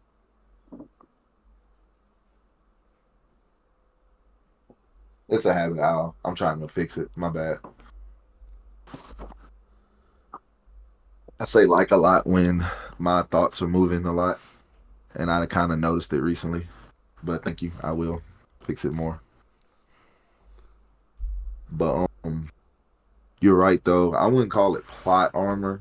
I mean, because Well, think the about only reason I call it plot armor is because it's just sheer dumb fucking luck. And in my I head, mean, that's sheer yeah, dumb fucking luck is the truest sense of plot armor. I'm not saying like it's an egregious use of plot armor. It's just Luffy immediately loses the fight if she's not sitting there. you good. I don't mean it in no disrespectful way. I appreciate it when people, tell me things like that because I also knew. So it's not a big thing. But you good. But I wouldn't call it luck though. Like, nah. I see what you're No, saying because because remember like she how was left she? and then came back in. Yeah, she left and came back. Yeah, she left and Yeah, came back, and then we didn't know where she was, and then he just yeah. kind of comes back. Because in the Yeah, that's what I'm grand saying. scheme, I She don't came think back why in Blue to Way came grab back. Katakuri because I Katakuri's don't stuck in understand there. why she even. Yeah, because he was stuck, Yeah, and so it he makes got sense that away she would too. come back. That was another thing too, like him getting away, like out of Katakuri's grasp too, was pretty. Because I think he could have caught him, but that's we get why. But the thing about it is why I wouldn't call it so much as plot armor was what I like about it. Because one thing that Oda's kind of done is every time Luffy's had a big, what do you call it? Drawback from his moves, he's always gotten better with the drawback. So like when every time his hockey comes out and he's trying to learn it and you know learn it, get used to it, then has its drawback from it, that drawback gets less and less more apparent and more intense. So the first time when against Doflamingo, when his hockey ran out, he not only, breathed all the steam out, he also was down for a minute and couldn't get up. They were carrying him for a while. Now you see in this point, he's then spit all the steam out, he's out of gear four, but he's still running. He's not, Yeah, no he one has can to actually because running. before he had to be just carried on a back Yeah, and that's a or like good on a thing. stretcher, and he also needed meat. He doesn't need meat anymore. He just needs time.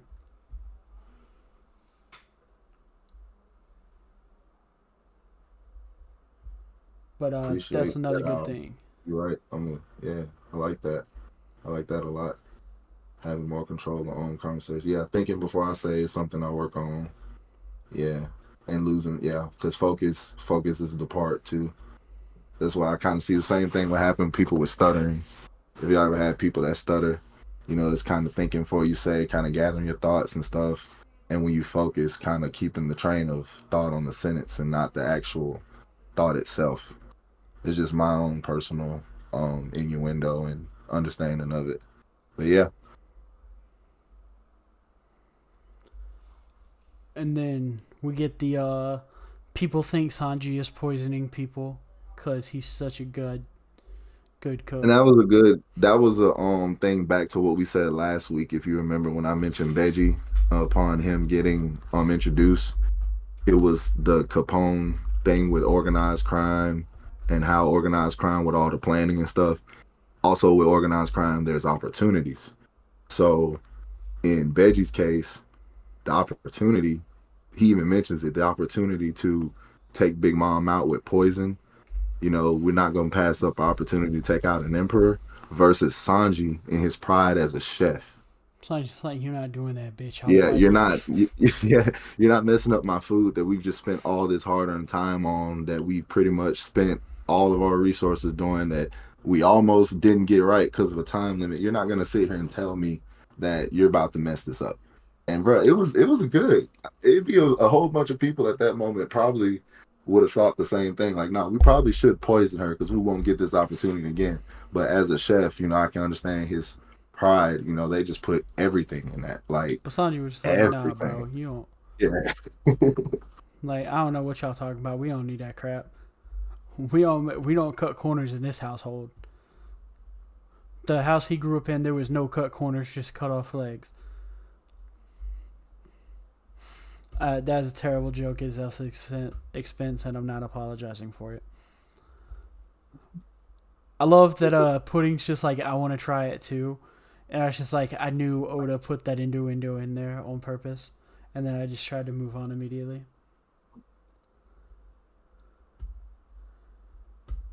But Deji is one of those characters, like you see, he's very like opportunistic. Like even in the things, but one of the things that he did that was very commendable is when you see him defer to Chiffon so much. I wanted to make sure I brought that up because Yeah. everything Chiffon's doing, like Chiffon's doing everything in her power to make sure the cake and everything gets done. But at the same time, Veggie's doing everything in his power to make sure she's safe.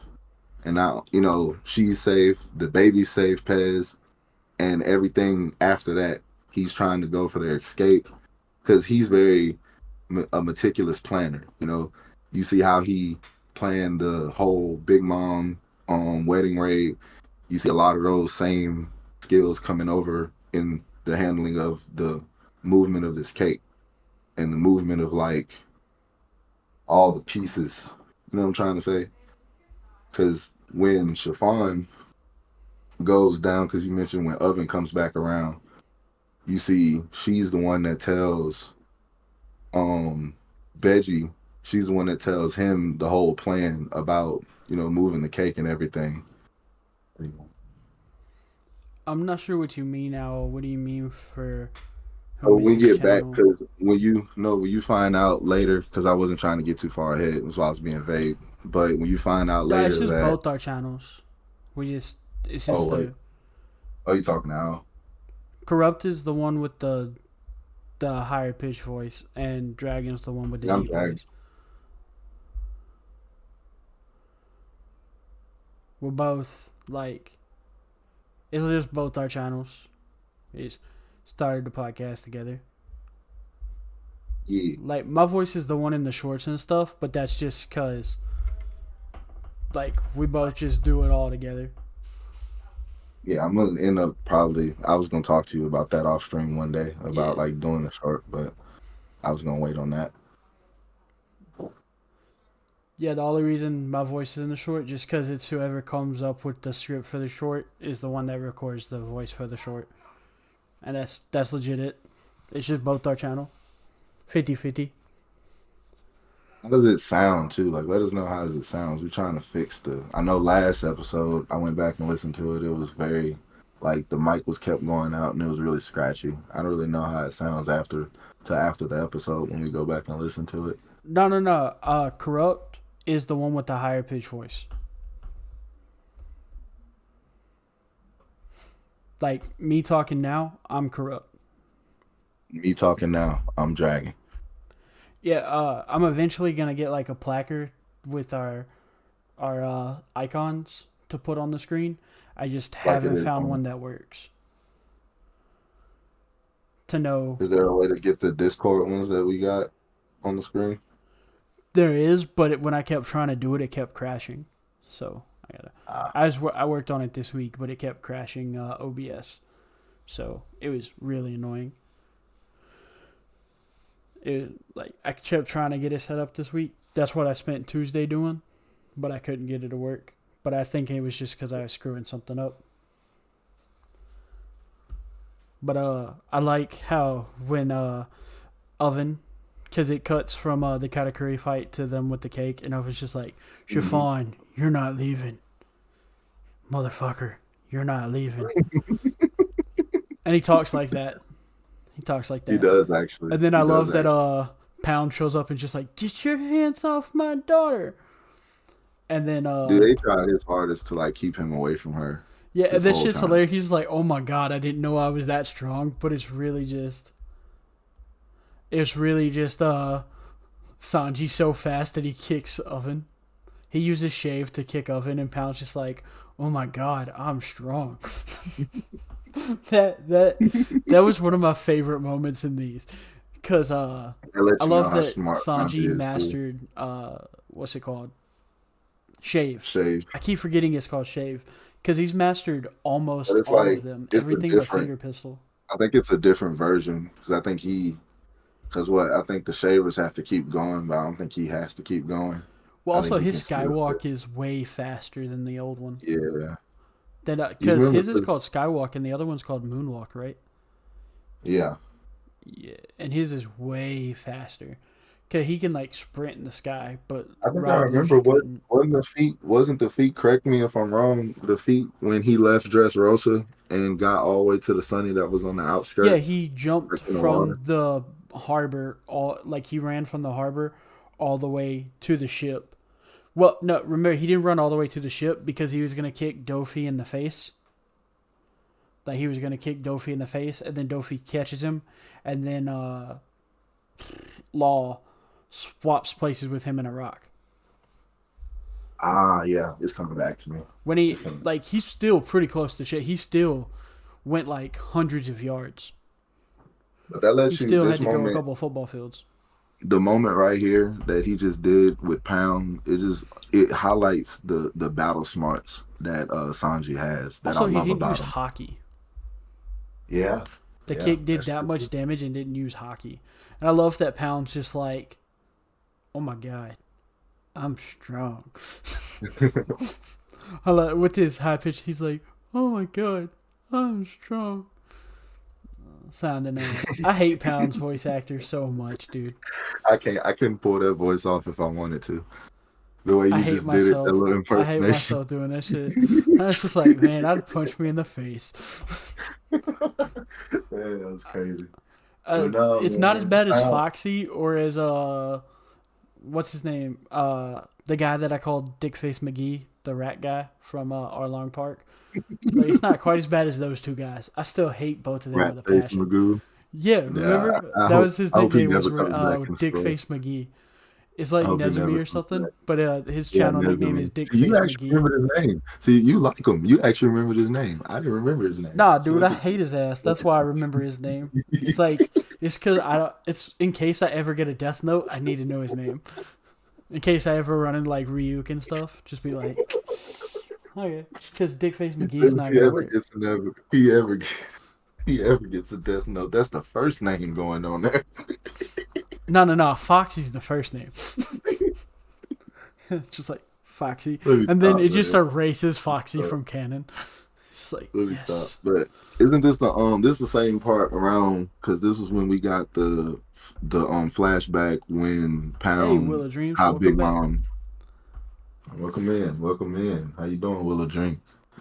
But with the same time we got the flashback from how Big Mom treated Pound when as soon as the babies were born, he pretty much got kicked to the curb Yeah, the she same day. divorced him immediately.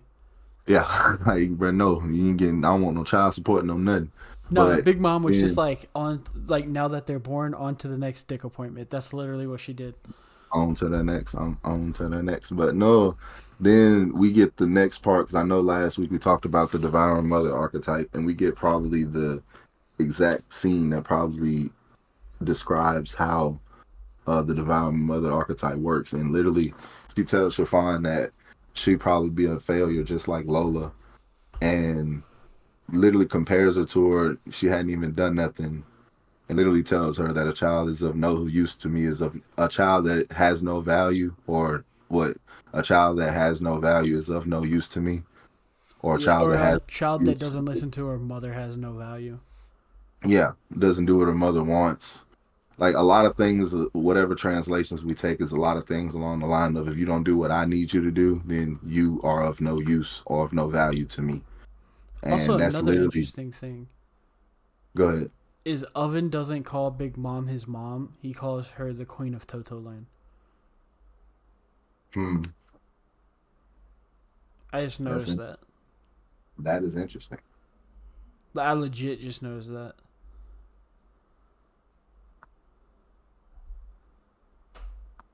We'll do what the queen Because says. I keep the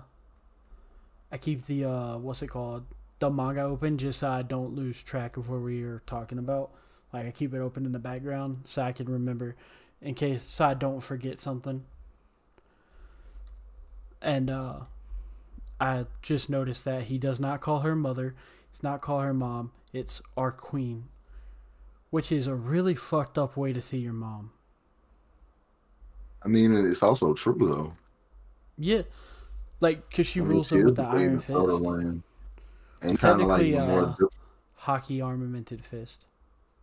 I mean, he's the more. I mean, him calling her the queen just kind of like. I mean, he's put her being the queen more over being the fact that she's his mom personally, because he also holds putting account not putting Chiffon accountable for her actions. You know, saying just because you're a member of my family doesn't mean that I won't, show you mercy because you betrayed our family. Same thing. Well, not all of them are her children. It's all the leaders are her children. No, all her crew is her children for the most part. The, not all because Peckham's not her children. The random guy because she only has like 80 something children, She right? has It's 83. 85, right? It's 83 or 86. It might be 85. Might be 85. But I know most of definitely all the leaders and the pivotal members are all her Yeah, yeah, children. all the leaders. Yeah, she has 85, 39 daughters, Peckham's in them, 46 but sons. isn't like Peckham's and like Baron Tamago like Roman diplomats for her though? There's Or like a do they type ride the like ship? they work for her. But also what's it called? What's his name? Baron Tamago works directly up under Montador. Montdor. So that Or explains a lot. Montdor. Yeah. He's So, uh, Tamago is and Montdor's like lieutenant or whatever. But yeah, then everyone, Peckham's work under each child two, has like either they're the king of like the governor of a their island, minister, the one of the minister of their ministers. island, or they're the leader of a part of the fleet. Only Yeah. only Well, what's 85. more impressive is that she only had 43 husbands. Only 43. Only? Only? Hey, dude, I'm just saying. Like the reason I say only is because, like she has like a 6 year old at fucking like almost 70. She's Bruh. 68 and has a 6 year old dude. Like Bruh. He ain't like playing with only nobody. it feels like there should be like 120 or so. Just saying. Like the amount of the amount of shit this woman does, dude. Man, she ain't playing Like with nobody at nah, the bro. age of Look, bro. 72. Her favorite flavor of popsicle is dick. Okay, like You gonna, bruh. You don't never want to make no money on this channel, bro. I'm just saying, dog. Like that's why I say only. Like something wrong with her. Oda was just like, I'm gonna make fun of my mom here, and then just starts drawing this stuff. Nah, the most, bruh. I ain't gonna lie. It's some crazy things in One Piece and some things I can't understand. Nah, I can't understand Big Mom's evolution, bro. Like, I really don't. I Like, get it it. feel She's like It looks like she's based off a crone, so I get it. Chrome. Yeah, it's like a because you know how she's like a Eastern European inspired like thing. The crone's like if anyone's ever played You Witcher, don't want to it's hear. like an You don't want to ugly hear the woman, bad laugh. You don't want to hear the bad laugh. It's a but worse one than that. That's the one I'm holding back right but now. like this real quick, Dragon. Like this is Oh, the what you crone talking? from Witcher, but like she's based off a crone. It's like a Hold on, I got a hag. full screen. It's like a hag. It's like a from Scandinavian myth. But here's a good example. Like so like it her evolution makes sense to me because I just I'm assumed talking that about she was like how based she off a went crone. from like her as a kid. She was a giant kid, Oh pretty yeah, much too. bigger than everybody. Then like in her adolescence, she went to like a normal size like woman. Well, she Then was like still super grew up to be tall because another. she's Yeah, 28 but feet. still though, like compared to because But what the there's thing a was, main. she's been like 28 feet since she was a kid. No, you know what? Hold on. Yeah, Well, like she the was Baba just Yaga. Yeah, like that. That's just what I assumed her design was. Because when she gets skinny, right before she eats the cake, she looks like a Baba Yaga. She looks like Brulee, and Brulee's based off of Baba Yaga. especially when she gets her hair on fire and stuff. That's when she really looks like her, the Baba Yeah, Yaga. yeah. So that's just what I assumed her design was. So it made sense to me why she's giant. They just skipped the thing of having the giant house. Hmm. Is she the tallest human in One Piece? I thought Whitebeard. No, Whitebeard's not 28, if I remember correctly.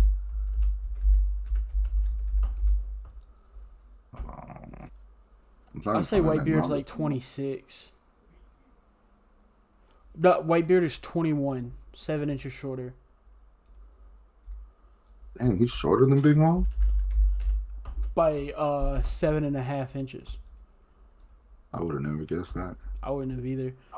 Kaido is 5 inches shorter, or 5 feet shorter. 5 feet 5 inches shorter. Who else is tall?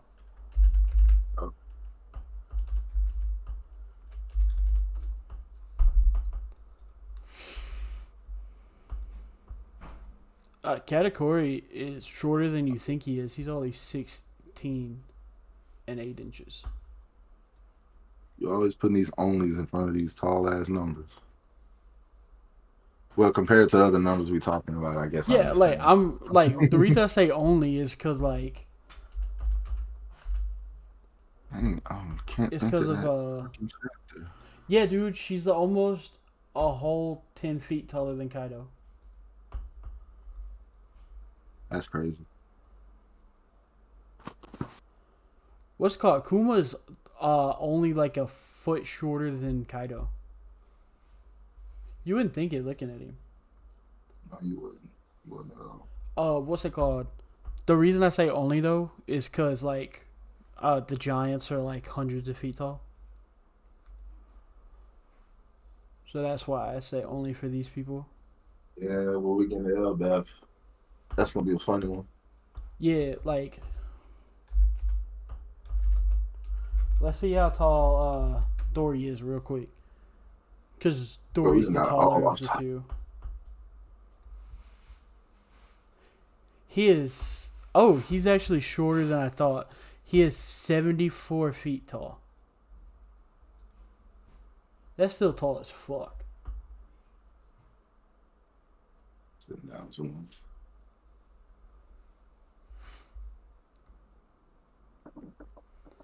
But that's enough making fun of Big Mom's promiscuous personality. For now, I'm a stop. Um, I like how we get the when Luffy just sits down after he escapes from Big Mom, and he's just like, "What the hell was Rayleigh telling me about this shit?" And he's just learning. He's like,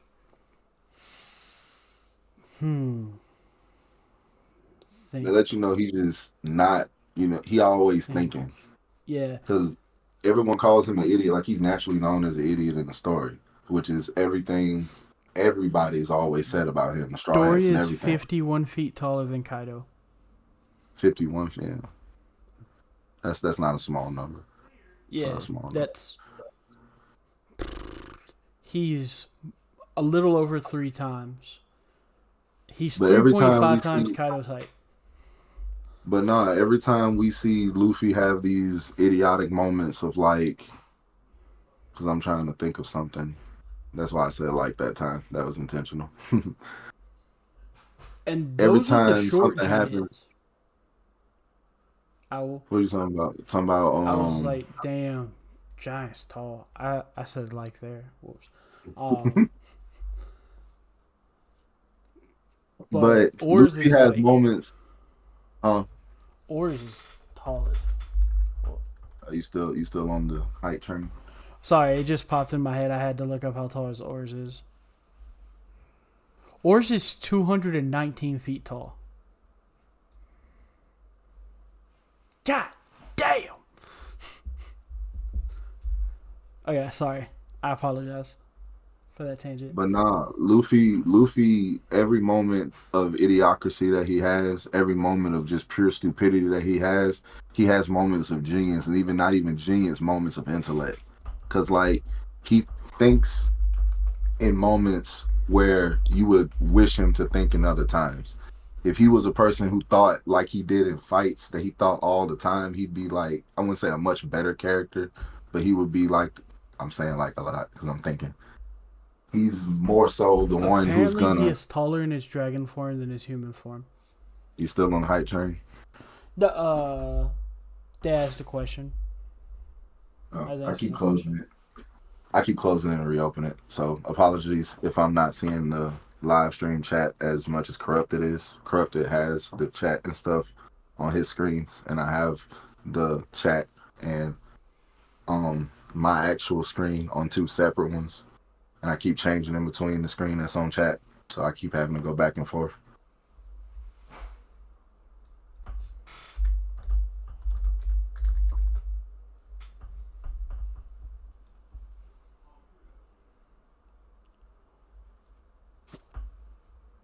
Who is taller? That is a good question, though. What's it Yeah. called? Dory is Like stretched out, like is Dory is Kaido three bigger feet stretched taller out? than Bragi. You talking about like in base or like dragon hybrid, like as he stretched I out? don't know. Also, the big thing is like technically, does Susano cloak count? Well, You I talking don't about think it's actually no, called no, no, Susano cloak. no, I think that's just no. the Don't community name don't for it. don't call it. We just talking about like strictly height purposes.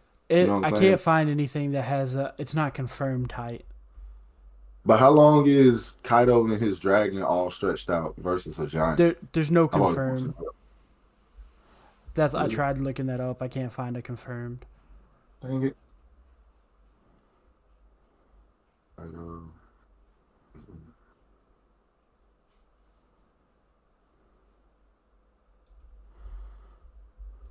710. No, that can't be right. No, I'm not listening to the AI. 8,000 meters is what they said a year ago. 8,000 meters, Yo, what the 2 to 3 fuck? kilometers. What happened? You had a crash. No, I just didn't realize how old Yamato was. How Yamato was old is your mother? 28. That surprises you? Yeah, I thought it was like Ace's age. I thought she was like 19.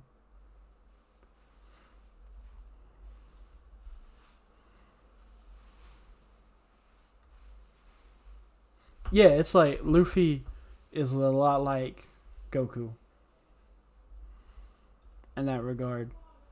Exactly. Will, that I was saying, like Luffy thinks better in his instincts, like in an impulse type thing, not over long like strategy, rational information.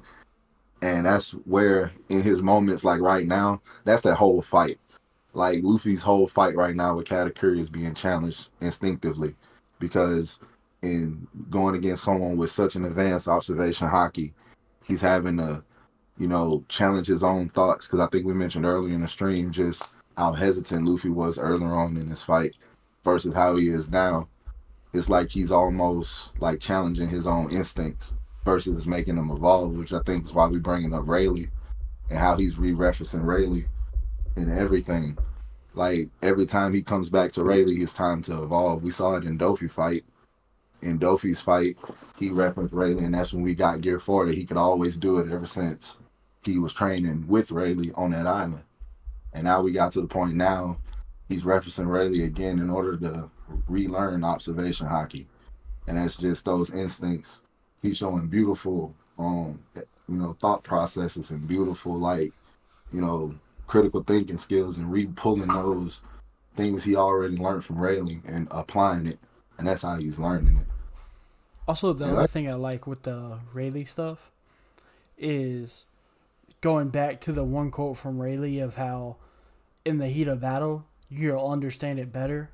Completely stops there from being a plot hole of like, how did Luffy learn it so fast? Well, you see, the sage ass old man of Mr. Rayleigh, the second in command and swordsman of the greatest pirate crew ever, was just like, you're not gonna be able to learn this in 2 years, okay? You're just gonna have to wing it when you get into battle, and it'll make sense. And it just patches up any potential future plot hole when it comes to that, which I think is dope. I think that's clever writing. yeah, He just very like clever writing. future proofs it. After this, I am for Katakuri being a straw hat. I am for that. I wasn't on that I train wanted before, but Yamato I to am be now. one. Everybody wanted Yamato to be a straw hat. And we definitely gonna cover that up Well, in my thing one. is, I wonder if Lilith is just a new Straw Hat. She's not. I can see it though, cause I mean, she I'm not. already. We don't need to talk about. I don't need to talk about Yeah, what just okay. happened in the last chapter. Yeah, we gotta talk Yeah, about that for 30 minutes, cause it was so we, good. but no, like Katakuri being a straw hat. After this, I'm for a member of it No, because I Rayleigh's feel like second in command of Roger's crew. yeah, he's the vice captain. Yeah, he's and he's also wasn't he the swordsman of the crew too? I don't know about that. I know he was the vice captain. That's all I know. I think Scopper Gabon was their swordsman, wasn't he? Or Okay. was he their I navigator? I just know Rayleigh uses a Who was sword their in his navigator? combat. No, Scopper Rayleigh was their fights with a navigator, sword. wasn't it? Wasn't Scopper Gabon their navigator? I gotta look that up. Yeah, I remember Crocus is the doctor. Yeah, And we then all know Odin that. was the translator. I guess Odin would technically be the swordsman. Yeah,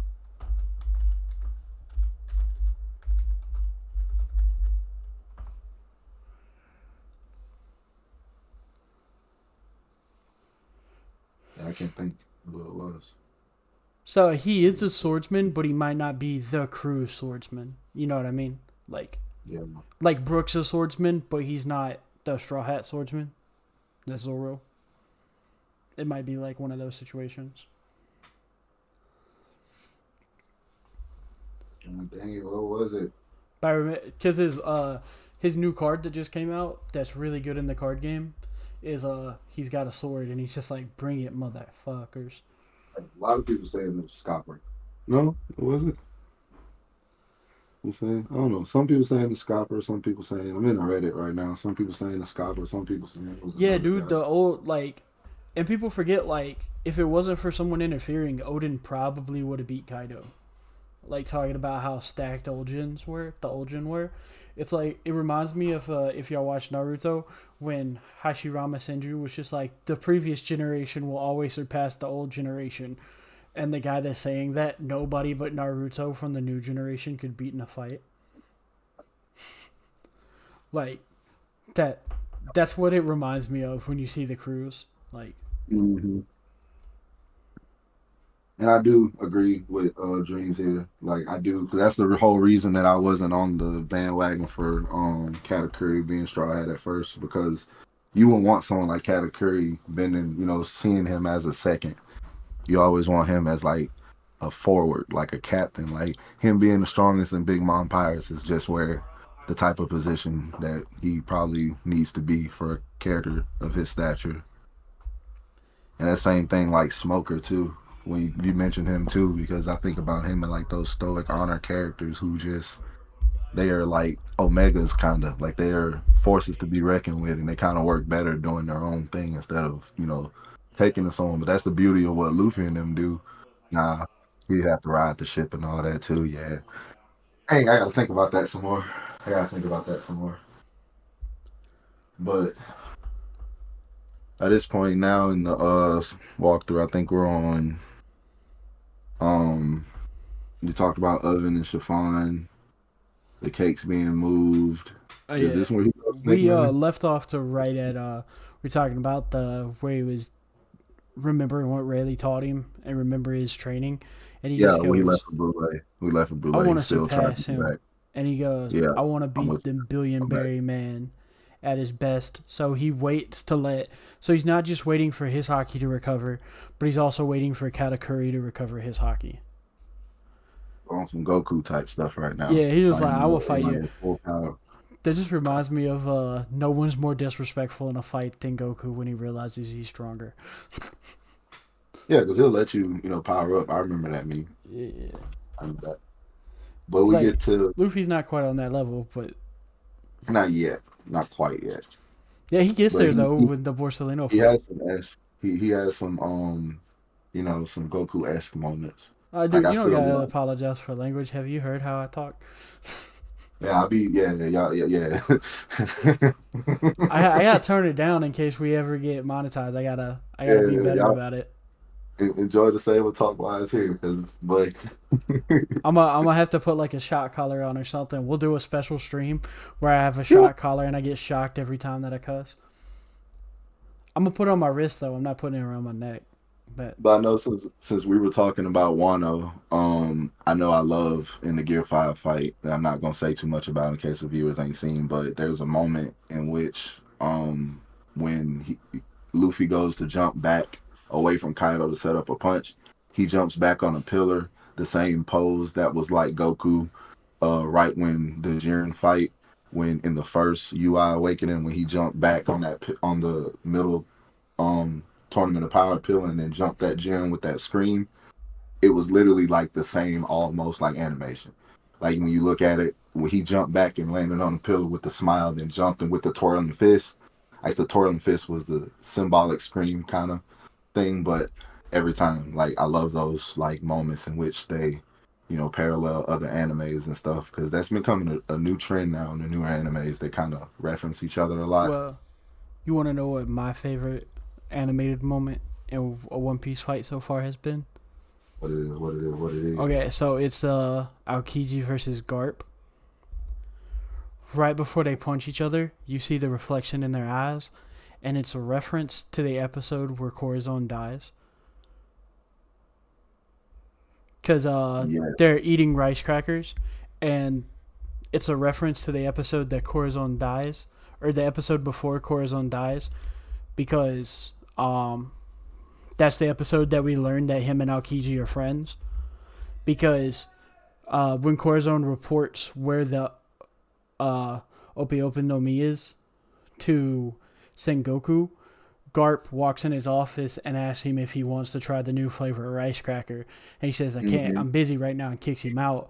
And then the Garp has a throwaway line where he says, "Aokiji, you want to try the new flavor?" And then that's the only time we ever hear about it, because we know Garp and Sengoku are really close friends. So the person that he goes after is close friend. That they have it's confirmed, it's canon that they have a thing where they try new flavors of rice crackers together. So he immediately goes to Aokiji, and then it's referenced all the way back in like what just happened in the anime, and you see it in the eyes of them, him like being like, "Damn, I'm sorry I have to do this to my friend." And you see it over rice crackers because that's what they used to do to bond. And in my opinion, that is the best animated moment in the show. I can get behind that. I can get behind Just that. because like the amount of heart that's in that moment, plus it looks dope. It's one of those things you got to look into and Yeah, like yeah. kind of Like know. it just seems like, oh, that's just cool that they put that in that. But it turns out it's a reference that's like It's the next. 600 episodes in the past. It's a I reference think from the next 600 episodes ago. the next best animated moment will be Kuma's backstory. Simply because if they do it right, Dude, if they do it I got right and they actually show like the fucked up shit and don't try to PG-13 that crap. yeah. If they don't try to PG-13 it, if they don't try to keep a lot of the feelings down, if they let us just have it, like no Diddy, just let us have it. Like again, just let us just feel everything because those manga panels were very, very intense, Yeah, you see very his intense. dad wholesale ass get shot in the face. Yeah, bro, like straight up, like no graphic, like take it, take it. And every time the celestial dragons do something different, it's almost just you get a new hatred for them. Like you get a new hatred every time you think you can't hate the celestial dragons enough. They do something to make you hate them a little bit more. Every time, every time, every time. But we get to Except for what what's was it we called, left off? Mosugard or however you say his name, that do go hard. Most guard, Being the most homies guard, fuck with Mosgard. Neos guard, Neos guard. And then right after he goes, the next episode, we find out that Beji's ship makes no sense because it's a tank too. He's using the track to paddle. That was the part that took me out before they even showed that it could, go Yeah, on to land. be fair though, the Whitebeard thing was 12 years ago. But yeah, they neutered our boy Whitebear fight. He's supposed to lose half his head and still win. He's supposed to lose like a quarter of his forehead. Like a whole chunk of his brain matter disappears. Yeah, they did do the white bear fight different than it is in the manga. But I hope that, like, yeah, it was 12 years ago. Hopefully, they keep. I think they're gonna do as much as they can within the allotted stuff they can allow. But I can't like, wait for it to get 'cause, like, animated by Wit. did they show? Because I'm trying to Like I want remember. to see Because his I think brain jiggle. wasn't Mjolnir's execution different in the anime than it was in the manga? I thought they I saw just. I some thought stuff about Figureland that, just but I didn't. friggin' shot him. No, they had I him don't like remember had him strung what up, happens in it. like they had him like strung up, like kind of crucified, kind of Oh, in a way. what happened to Doflamingo's dad? Yeah, yeah. I thought they did like the same thing, or like I thought they They changed. I might could be have. wrong. It's been a while. But after Brule, Luffy pretty much coming to the realization that he wants to defeat Katakuri at his full power. Correct me if I'm wrong again. I'm trying to remember where Yeah, it he goes to. goes. I don't want to fight you at anything other than your best. Yeah. Doesn't it go back to it? Cut back to them leaving again, or Yeah, is this getting when? away, and we see Because this Sanji when. pulls off a full sail split to carry the cake onto the Beiji ship, which cracked Oh, me like up. how he? Yeah, you mean like how he moved the cape? Yeah. And what's it called? Seeing Sanji does a split gives Pudding an aneurysm. It's not a joke. It actually like here's the picture from the manga. Like she straight up gets an aneurysm. Hold on, where? Oh, the blurt, all the blood shooting out of her Yeah. face. Like she straight up gives her an aneurysm. Like she's so Wow. hot and bothered by seeing Sanji do a split and pick something up that weighs hundreds of 'Cause it goes pounds. back. It literally goes back to what we were saying earlier. Like everything Sanji's doing right now is literally showing her that this is her perfect man. It Like everything that's going on is literally showing her this is her perfect man. And seeing him hit a split, man, I ain't gotta say what she was thinking. I ain't gotta say it. I ain't gonna say it. y'all already know. Y'all already know it. You see all that coming out. This the female Sanji. We seeing it for the first time, and she's simping for none other than She was Sanji. just like, look at all that hip flexibility, rubbing her I'm fingers telling you, together. there's so much things that point to this being Sanji's perfect woman. Like than everything. Like she's Everything except cooking for with the fact that she's not Nami. not a. I mean, she's not a redhead, but she's a brown head. She's close. Yeah, there's some red in there. There's some red in there. Yeah, yeah. But what's it called? I love that Pez immediately knew who her that Pound was his granddad. Pez just That was a casually wholesome using moment. observation hockey. That was a wholesome moment. I remember, me and Jenna first watched it the first time. She cried at that moment. She loves babies and stuff. That was a Yeah. wholesome moment. But that shit just cracks me up. Pez has And observation Chiffon, and hockey. still going back to the point, Chiffon still don't know that's her daddy. Yeah, she The don't. whole time he still don't know. She thinks he's a stalker up until like there's a moment where she's just thankful for him. Oh yeah, and then we get to see Oven's OP as shit. Or his fruit's OP as shit. He's actually a weakling. When he boils like the harbor. He boils like the entire harbor. And then it's like Pez starts getting super happy again because he just watched Pound attempt murder.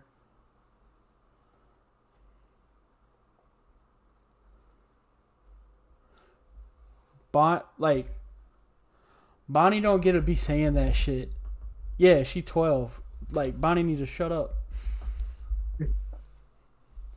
But I love Pez gets super excited when Pound walks up behind him and tries to commit, like, has an attempted murder moment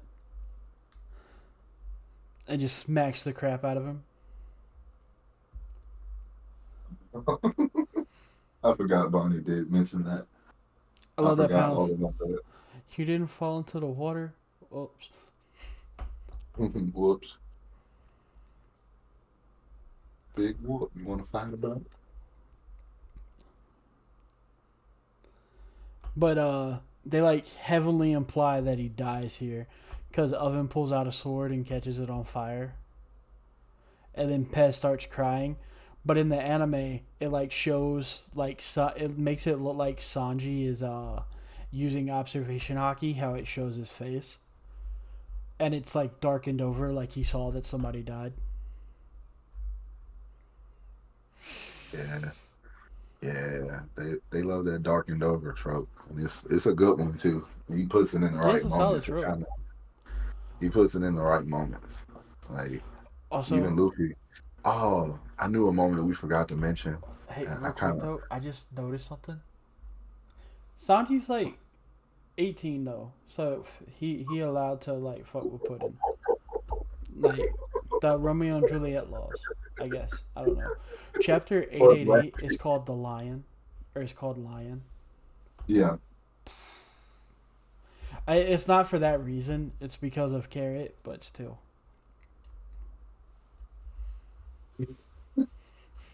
I can't claim it's for the I'll metaphor. kill him. I'll kill him. Dude, Blackbeard don't. Blackbeard. Blackbeard don't. Blackbeard don't. They have me Dude, dying over here. Blackbeard don't sleep, bro. You know he been to a Diddy party or two. Like, let's be real. I believe it. I Like believe it. whatever the One Piece version of the Diddy Party is, like Blackbeard was there. It would be an Ivankov Sanji party. might be 21. I keep forgetting about time skip age. Wouldn't it be? Wouldn't the One Piece equivalent of a Diddy party be an Ivankov party? I'm just asking. I could be wrong. I mean, he got the hormone injections. That's the closest thing I Yeah, could he think is of. 21. Okay, never mind about the Romeo and Juliet law. Stop making it weird, guys. I think the Tea Party would technically be a Diddy party. Hmm. Yeah. Yeah, I'm thinking about pre-time skip being 19, 18, 19. But what's it called? The That's not the one that bothers me. The thing that bothers me is Rebecca 16. That bothers me so Yeah. much. Yeah, I didn't know that. I'm just like Oda, make her 18 or cover her up. It feels weird. I knew what he was doing. He was secretly catching pedophiles. The man's a genius. Um, and I like when Luffy shows back up. Katakuri's just like, "You're back, and feistier than ever." I'm telling you, every time they reconvene, like it was the same thing with Kaido, but we'll get there. But every time they reconvene, it was almost like it was a different level of intensity for the fight. Because Luffy had learned a little bit more, and like we said, Katakuri was. It almost felt like he was trying to prove a little bit more, but not really. He was enjoying the fight that he had never had too. No, Rebecca's 16 from the moment she shows up. Shit, weird. Cause she's 6 when Doflamingo shows up and takes over.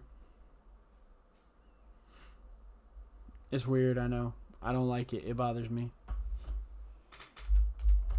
But nah, every time Luffy and them showed back up, it was almost like a new exchange, almost like a brand new moment. And bro, everything that's happening now is like gonna propel Luffy even further in the story. We gonna see it. That's why I'm paying attention to everything. Like Brook, everybody, they getting stronger with every moment that's happening, and we seeing it. Yeah, like every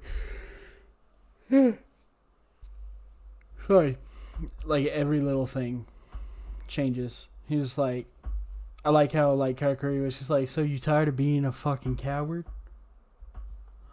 And then he's just like, "Or did you recognize my superiority and come back to work under me?" And Luffy's just like, "What the hell are you talking about?"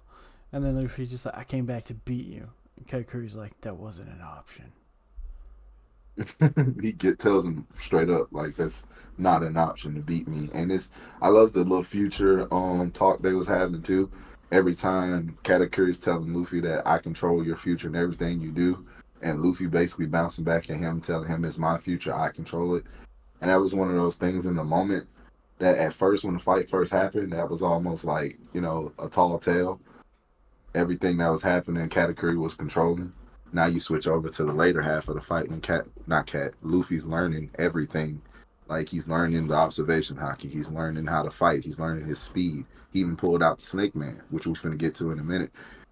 Everything is literally pointing him to the next level to ascend to. And Katakuri is his gate blocker. And this fight is just poetry for that. Like once you look at everything about trying to ascend to the next level and everything that's stopping you, everything that's in your way, everything that's holding you back, everything that's keeping the door closed for you, that was everything in this fight for Luffy. And he learned to overcome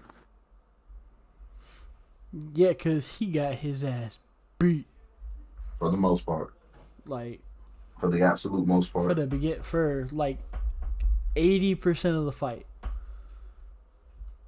And then we cut to one of the best gags in it when they shoot the living cannonballs. And then they go, "Have you seen Straw Hat Crew anywhere?"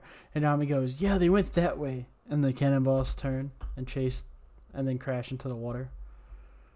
It's about time we start getting that Sulong form out of Carrot, don't it? What's it called? I think he wins the thing against Katakuri because Katakuri falls on his back and refuses to get up. but Luffy's able to walk away. I'm actually not. Sorry. I actually don't. What the hecky? Because Luffy even leaves his the fedora that he got from Beiji. He leaves it on his mouth, like he uses it to cover You his still mouth. corrupted? Yeah, yeah, yeah. Still hear you. I just had like an audio warning come up saying that it like switched or something. But no, I'm actually with Owl on this. Like when you talk about win, like he didn't really knock him out. Is he just Hold up, you like? cut out But there. you're right. He cut out there. What'd you say? I say I'm with Owl on this because I do see how you can say that he didn't win because he didn't necessarily knock him out, and everything that's happening, you kind of see. No, Wait, like he didn't really knock him he out. might not have knocked him out, but Katakuri tapped out by not getting back up. Yeah, he got a surrender basically. He Yeah, got the surrender. that's a win because that's the It's thing. still a Like win. Luffy not gonna surrender. It's It's like still a win, but you want that. You it want reminds you me usually of want that subtle finish. it reminds me of if y'all seen Hunter x Hunter for the tournament that they have to do where he fights Hanzo. Where Gon fights Hanzo, and Hanzo, like, the rule is you can do whatever you want, you just can't kill your opponent or you automatically fail. And what's it called? Hanzo is so much stronger than Gon, but Gon's just like, dude, you can literally do whatever the hell you want to me, but I'm not gonna give up, and I'm just gonna make you tired of beating me up. And so Hanzo just breaks Gon's arm and then immediately quits because he realizes he can't do it. That's what the fight feels like. Yeah. Like when it ends. Well, I mean, at that point, because the whole thing Because they're with, I both see what you're exhausted. saying. They both Yeah, they're fucked both up. exhausted. They're both gassed. They're both pretty much done at that point. Like, But Luffy because still gets back up and Katakuri doesn't. yeah, because one thing, Katakuri did mention that he himself was worn out when Luffy told him that I'm getting worn out by everything he's doing. He told him the feeling was mutual. But So also, remember, that's the reason that he ate the donuts is because he says donuts help replenish my hockey.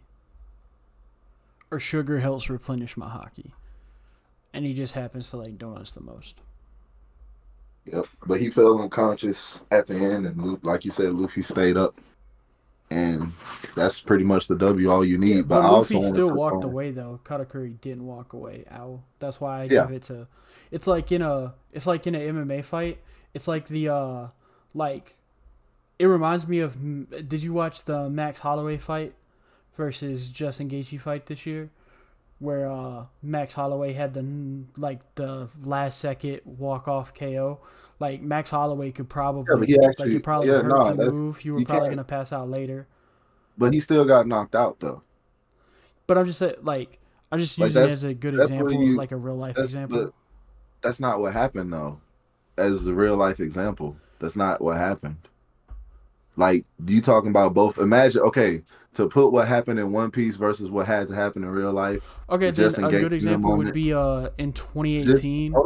hold on. Let me Okay, give you one. Let me give you one. I'm gonna use the exact same example you gave right there. The Justin Gaethje and them fight, but instead of just Justin Gaethje fall, they both fall, but only Max Holloway stands up. so just Rocky 2. Yeah, that's Yeah, that's pretty much what happened. But the thing about it is, like in One Piece, both of them actually just stood back up, had a conversation. Than the one who just fell. Like Katakuri fell on his own after finding, because that's what I was going to touch on next was when Katakuri talked about, are you going to come back for Mama at some point in time? And he tells him yes. And Katakuri, I think, in that moment, why he fell, because it's why I still feel like it wasn't a win. It was something more than just a win. It was more like Katakuri, like almost promising or accepting the fact that he was going to get his rematch. yeah, So and it was then like, because imagine if he wouldn't have said that he was coming back for Mama. If he was to tell him, no, I'm never coming back for Mama, it's possibility that you never will see me again. I think he actually keeps fighting.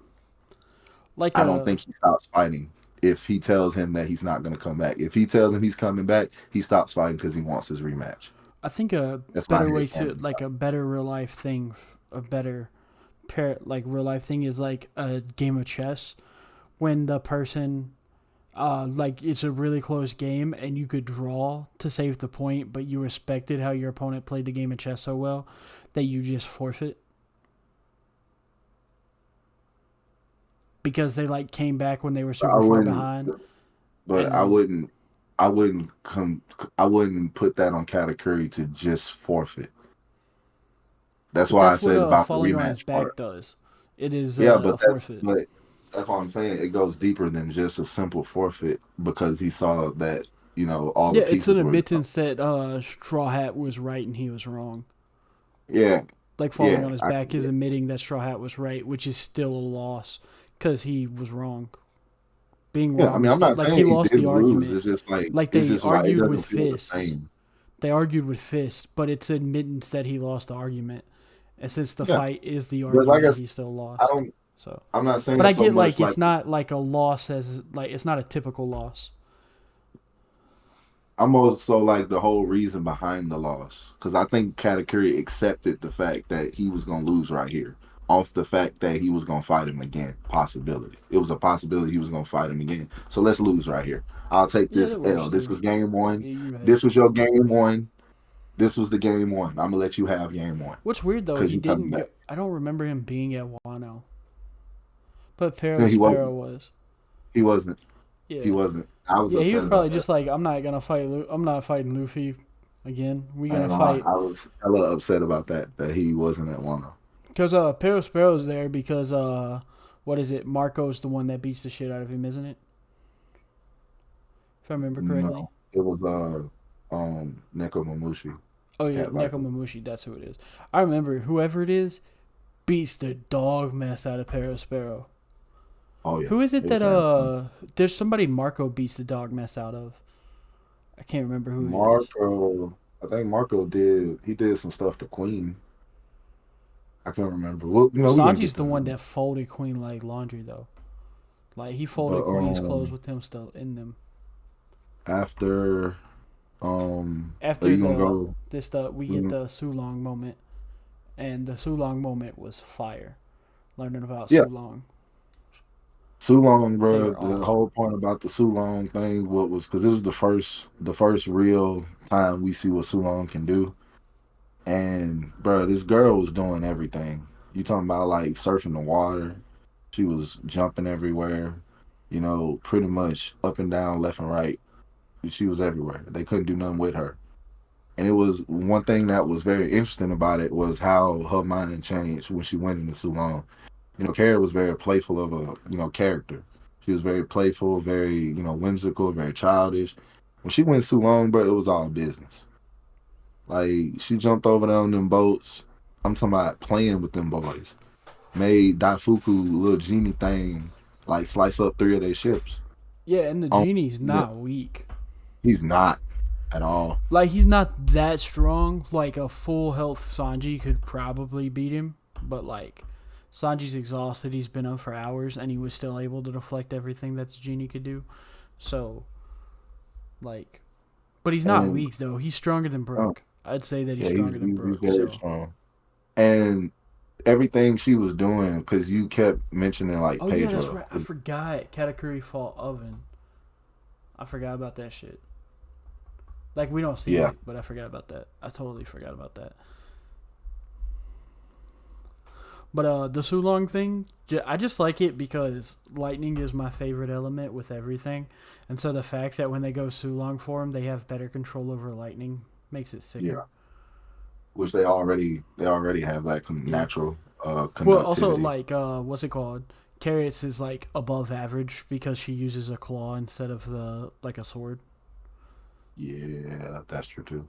That's true Yeah, too. it's like her, Pedro, Dogstorm, and Nekomamushi are like really good with that thing. They go to with the sauce with the lightning, but also it makes a carrot Sulong form much better than normal. That she uses claws as her main weapon, like a claw glove, because in Sulong form her claws grow huge. So it's almost like Pedro was preparing her to go into the mode. You know what I mean? Which is super clever. on Oda's part, Because if that's the when case. you think about how Jinbei described the Sulong form and that Yeah, I and actually how wrote down the quote yeah, go because ahead, drop that. um, as the legends go on a clear night, if the mink gaze up at a full moon, they call forth the primal memories buried deep within their subconscious. They call this form the Sulong. And then he also says her moon lion, but the moon lion part doesn't really matter. But it gives me way more questions than it answers. Of course, of course. But you talk about everything that everything that they were doing, because the training she had to go through. If it's a form that's going, dwindle your life for us, you will want to be comfortable fighting in it in order so you can make the most efficient use of it possible so you don't have to stay in it as long. So what Pedro was doing and giving her the claws so she can fight as comfortable as she was, knowing she was a rabbit, it makes the most So, sense. this is the thing that I find very interesting about Sulong form. It has the same exact downsides as Behemoth Point had or Monster Point had at the start of the series. And we Yeah. also know, thanks to Beppo, that Sulong form can be triggered by rumble balls. I am convinced that Chopper's fruit has something to do with the memes. I don't know what it is, but I think like his fruit is like the thing that created the minks or something along those lines. Just because the stuff that works for him works for minks and nobody else. And then there's the fact like his ultimate form, Monster Point, works the same as the mink's ultimate form. And you see like how much strong. Remember Beppo, like when Beppo does it, he beats like 4 members of Blackbeard's crew, I think it is, by himself. Mm. Yeah. Because Yeah. he beats the Beppo, dude he that can went crazy. teleport. He beats Shiryu. He beats He Blackbeard put he himself. put he put Van And Auger in that corner and made him have to get up out of there. He beat yeah, Jesus Burgess when and that G, freaking that's what it rock was. came. Yep. Yeah, Jesus Burgess when that rock came, yeah, he did him Yeah, dirty. you see, like, like when they're in Sulong, they're strong as fuck, dude. And Like that's they're why so I'm saying strong. Chopper gonna be broke. Chopper is gonna break this game that we call One Piece, bro. He gonna break it. Like Yeah, he just imagine gave him making them like a whole Sulong yeah, balls. he gave them a literal like drug that says you don't need no moon to use your strongest ability. Yeah. What? Bro, he crazy. Also, like he when crazy. Carrot's like fucking everybody up, and Chopper's just like, yeah, you see her? That's my adopted little sister. I ain't gonna lie, when he called her adopted little sister, it took me forever to realize that she was calling him brother this whole time in Yeah, Chobro. Chobro. Yeah. I ain't gonna Yeah, lie, he called. That's another thing. Like I he ain't calls realize the that. Minx characters that he's close to his adopted siblings, because he calls Pedro his adopted big brother. Yeah. So there's the I made a short on it. They have him dress like a king whenever he's on Zoe. Yeah, it's canon. Chopper not only is Cocaine Bear, but he also created Cocaine Bear. It's canon. It happened. Just go watch the manga. It happened. Bro. Funny man. He can't. Cocaine bear. That is pretty much what Beppo is at that point. But also, I want That to took know me out. like, That took me out. is how strong your Sulong form based on like how OP your animal form is, or is it based off like how OP you are? I would Cause say like you are. I Beppo, definitely he see has you. like no feats before Sulong, but then Sulong he beats Emperor in a fist fight, or beats like the top members of an Emperor's crew in a fist fight, which is crazy. Cause we know like how strong Van Auger is. He can one shot all of Carrot's things. That it took a lot of stuff from the beginning of this arc Luffy to do.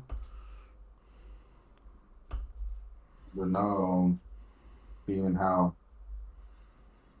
all that stuff turned out, because we get to after, because we left off on Oven still, right? No, we left off on Sulong going crazy. Too long, yeah. I'm sorry. Yeah, and then Brooke joins the fray and helps go crazy, That's what I was gonna and they say. Because Brooke, remind us that Brooke can run on water. yeah, Brooke is Jesus reminding us that, confirmed. reminding us that Brooke can run on water, but Dude, I'm also just it saying, goes right back. Jesus can walk on water. Brooke can walk It on goes water. back to Jesus came back from heaven. Brooke came back from heaven. He's 2 for 2. You know what I mean? But Like, in the same breath, when we talk about Brooke, it goes back to that same amount of macho ness that he pretty much had to inherit from Pedro's death in this. Because Carrot led the well, way, we don't know and if he's now naturally strong because we don't know how old Shanks was when Blackbeard cut his face. Because it's 100% canon that Blackbeard's the one that did I mean, Shanks' eyes. no, I mean, no. Dreams is right. Like anybody who's been a devil fruit user, Blackbeard's had the most success against. We haven't seen Well, him go yeah, like against he people. hard counters, but I'm just Yeah, saying, he like, hasn't. Like when he went against, he might be because that stronger was than what. we think. No, but that was the whole thing. Think about when he was on Rayleigh. He left soon as Rayleigh pulled up. But But also, while like, Rayleigh could probably is like close to no, Blackbeard or Whitebeard no, power at that point. no, Rayleigh said himself that he can't handle Blackbeard. Rayleigh, after that fight, himself said he can't handle Blackbeard. I think he's just being But modest. Devil, you could say that, but you also see how Blackbeard left soon as Rayleigh pulled up. This lets you know that while a Devil Fruit user was there, he was okay being there. But soon as Rayleigh pulled up, now you want to leave because you know you don't have the same kind of advantage anymore. That's a bar. My That's a thing bar. is, like, his physical, because the reason that he was like not high up on Whitebeard is because he refused to get promoted. So we don't like how strong he is in comparison to the other crew members. But it's just if he did that to Shanks when Shanks was a kid, when they were both kids, then it's not a feat strength. But if he did it while Shanks was strong and was using his Conqueror's hockey like normal, like actually knew how to use his hockey and everything, then it's an impressive feat to scratch Shanks. But if not, it's not. Is what I'm getting at. That's the thing. But the thing with Blackbeard though is what we all have to remember is Blackbeard is an advantageous guy. He's not gonna Yeah, fight he's not gonna fight if he anybody that he doesn't. doesn't have the advantage Yeah, on. he's not gonna be himself in a fight. He feels like he doesn't have to do. And one thing about it, I mean, of course, you can always look at That would that make as like, sense, oh, though. you can always look at that as like that's him ducking fights, but it's always about strategy with But Blackbeard. also, we've never seen him we've never seen him be fully defeated in a fight either. Not necessarily because of his strength, but just because of his strategy. Like we've Yeah, seen him we've seen him like get pieced up, but we haven't seen him like be shut but we down. also we also haven't seen him really like be in a fight that was really like what I'm trying to say that actually pushed him Yeah, because you that's can what say the law fight Dragon you said can with say the law Rayleigh. I fight just think pushed him Rayleigh's being what's it called? Too hard on modest. himself. Yeah, I think he's being modest because you saw He's like how he also was really with old though. Borsalino. Yeah, Yeah, but that's Borsalino though. Borsalino is not Blackbeard. Like he don't yeah. got the same The thing is, ruthlessness to him. we just don't have enough feats for Blackbeard to say how strong he is or isn't. So it's kind of weird. Like Yeah, when we get finally get feats, cause like yeah. he beat Boa Hancock, but Boa Hancock like As a devil is fruit. like the second weakest of the what's it called. So that makes sense. Like that He makes also has total a devil sense. fruit, and he kind of nullifies And that. he almost lost to Kobe too. So like I want to see Blackbeard versus anybody that don't got a devil fruit, and then I can gauge him for sure. I just want to see him Like, fight like Sanji or something, like someone that's nah, like impressive to yeah, beat, well, yeah, or somebody on but Sanji's level, someone that's impressive to beat, but that doesn't matter a whole hell of a lot. I Like see that. that's not like Zoro because Zoro matters way more than Sanji because Zoro has Conqueror's Haki, Sanji doesn't. Like it's just that's just how it is. You know what I Sanji mean? doesn't have Conqueror's Haki yet. Huh? Sanji doesn't have a Conqueror's Haki Yeah, he'll yet. probably get it. He needs to get it because then Jinbei's just a strict upgrade in martial prowess. So it's like one of those things that I hope he gets Conqueror's Haki because it'd be like the ultimate fuck you to his dad. So it narratively would Yeah, be really good. yeah, yeah. That would be a big middle finger to Judge. Yeah, Him getting Conqueror's Haki. Yeah, I can and none of imagine the others getting it in that fight of him with Judge, if he because he just whips probably out tried a to Conqueror's force. Haki blast. He probably tried For to real. make them have it genetically too, and it probably didn't No, work. for real. Think about that. Like in that fight with him and Judge, if he just whipped out a Conqueror's Haki blast out of nowhere, what Yeah, Judge was gonna say? Josh would What have been Judge was like, "I'm gonna so do? sorry. Please join me." What, what, your brother can get sold off into this arrangement. Stay. But then we got the Sulong fight. Big Mom slowly losing a lot of weight, which is weird.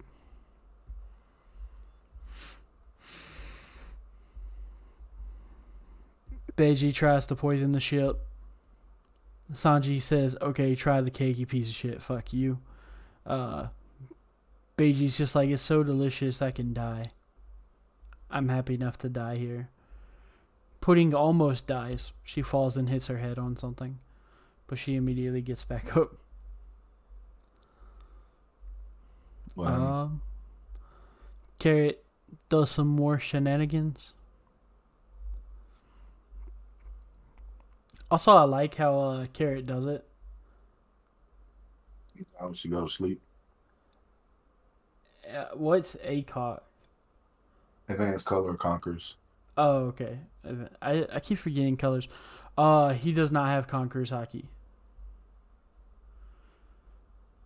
Like he might get it eventually, but I don't think there's been a They, Fishman they with Conquerors yet.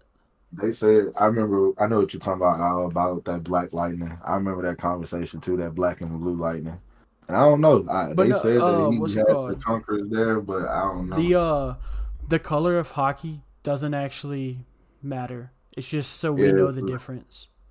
yeah. They because they went crazy with it in too many times in the anime, talking about the lightning, the black lightning parts, and all The that. We just gotta. it's probably the attack makes him glow because everything when something changes color, it's canon that they don't actually change color. That's just for us to know, like Yeah, in but Demon when Slayer. something does color, what he's talking about, when something does change color, that's what he's talking about. Because you know what he's talking about, right? In the Who's Who fight, it Yeah, was a part in it where Jinbei's like he was using hockey, but it turned like blue lightning, and it was a glow on it, and it I was a thought it was big just conversation about it. there's a there's a technique that in Fishman Karate that makes like stuff glow though too. I forgot what it was I called. mean, he in Fishman Karate, I mean, the glow could have been symbolizing something to do with water, but not in this frame. I know what frame you're talking. It's talking about the hockey frame, because everybody was talking about like whether that was conquerors or not, and it's hard to say because that's what a lot of the anime has done. A lot of the anime has misconstrued the hockey uses, the lightning, as sometimes it might be conquerors, but sometimes it's not. So, but in that one little moment, a lot of people thought it was I conquerors think hockey it's and just how that is Jinbei. drawn. Cause I I think think it's it's always our advanced armament hockey combined with Fishman Karate. I think it's just Toei's effect. But I wouldn't mind like Jinbei having conquerors. If he do, it probably would be something he don't use often. Because I think it was against him and Ace or one of them earlier fights where they tried to say he had it, but I don't remember anything recent about Well, him also having it's it. not that's not the fight that Ace awakens his hockey. It's the fight with No, I'm talking about Jinbei. the guy that works for what's his name? Uh, the Raptor guy. Yeah, yeah. Um, Here, real quick, I can check the manga real quick because I just look. It's chapter 1018.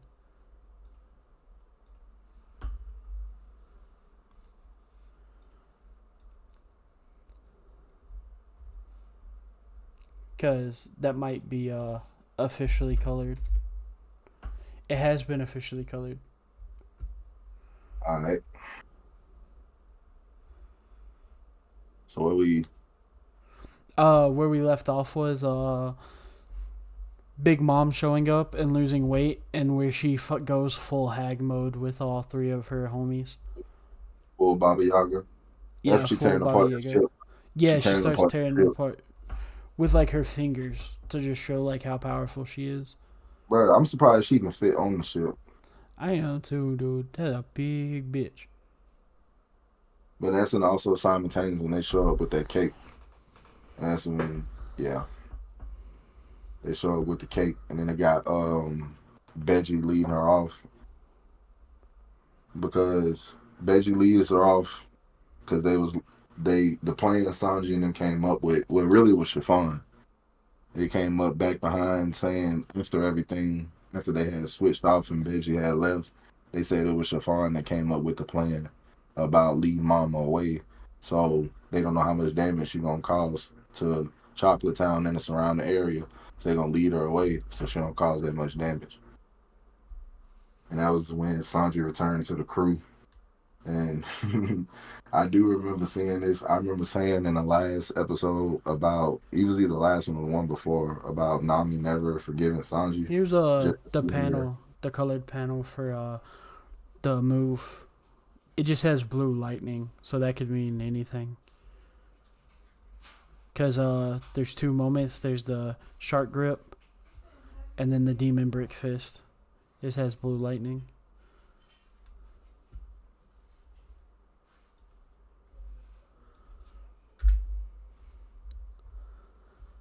And that's like the end of their fight, so.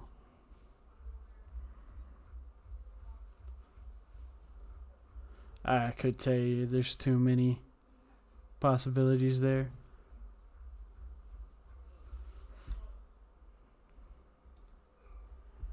But back to the what's it called where we are in the story. We're gonna be at Wano next week though. We start Wano next week, so. But we get the Zeus being Zeus.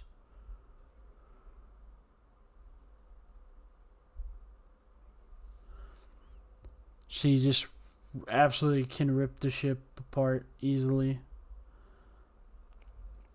Oh yeah, and that's the part where we realize that she's actually lucid the entire time. Here too.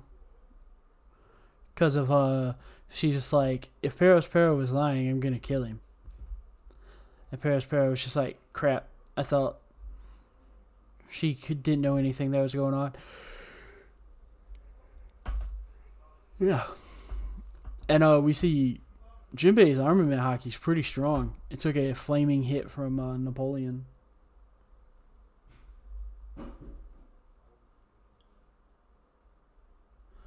No. We started the podcast in like April of this year, and we're going 25 episodes at a time and talking about like the different dope stuff that we noticed and different metaphors that we noticed and stuff like that in those episodes, because the overarching thing is putting forward the argument that One Piece is a metaphor for the philosophical concept of Friedrich Nietzsche's Übermensch, about like a person that can teach you how to make the rest of humanity's lives better, and that Luffy is the titular Übermensch, and just putting it together 25 episodes at a time.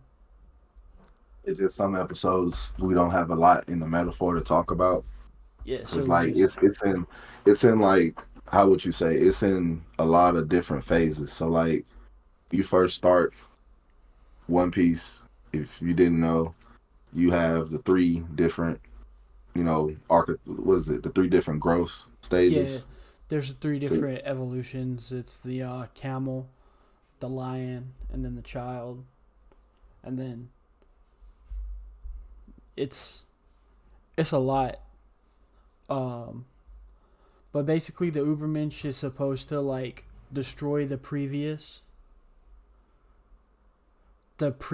moral system in the world, and then put a new moral system that replaces the need for God. Since you look at that lens humanity in One doesn't Piece. have God anymore. You look at that lens in One Piece, Yeah. You see how everybody's going off the old style of thinking. versus Luffy's this new style of thinking that nobody can grasp. And this is the reason why nobody can grasp it. When you see Luffy going into places happy as all out while everybody else is like fiending for their life, that's the whole reason for it. Because Luffy is the next incarnation of the Ubermensch in One Piece. I'm gonna assume who's who, just because like Ulti's like probably kind of like not terrible, at least like low on the list. I just feel like who's who because he has CP9 training, and I feel like the finger pistols would work. Because isn't who's Zoan a saber-tooth tiger? This saber-tooth tiger, yeah. Yeah. I feel like that beats the Packy whatever. So I didn't watch all of One Piece. I read all of One Piece because I tend to like mangas more than the anime. But I'm watching through it for the podcast to do the 25 episodes at a time. I'm all the way caught up on manga and everything, and this is my third time watching One Piece. This is my rewatch for the podcast. So, yeah. It's not a perfect system that the Ubermensch will create. It's just a new one that doesn't require the existence of God, is what the Ubermensch is supposed to create. So, Friedrich Nietzsche's philosophy was that Western society got to the point where like it didn't need God to exist anymore, but all the moral systems are still based on the fact that God still exists. And so if no one believes in God, then what's the point of what's the point of the moral system? And it will slowly make people nihilistic because they'll slowly realize in droves that God's not real anymore. And he did this in the 1880s, by the way. So, like, he did this a long-ass time ago when he came up with this theory. And so the Ubermensch is, like, the person that'll help humanity evolve to the point where they no longer need a god. And when he says a god, he doesn't mean, like, Christian God. He doesn't mean, like, Christian God. He just means, like, the ultimate thing that you worship with your life, like the ultimate thing that you hold of the highest regard. So it could be like a political system could be your god in his theory. Drugs could technically be your god in theory. What else could be a god in theory that goes around today? Anything you're addicted to could technically be your god. It's just like, and then it's just you can apply that lens to One Piece because it happens to line up super well. Because how he talked about the theory was in the book Thus Spoke Zarathustra, and in Thus Spoke Zarathustra, it's in a lot of stories and mythological-esque sayings, like how he does it, like the three stages that the Ubermensch goes through: the camel, the lion, and the child. And then there's a great dragon called Thou Shalt, who's on his flowing golden scales is written the moral systems of everything.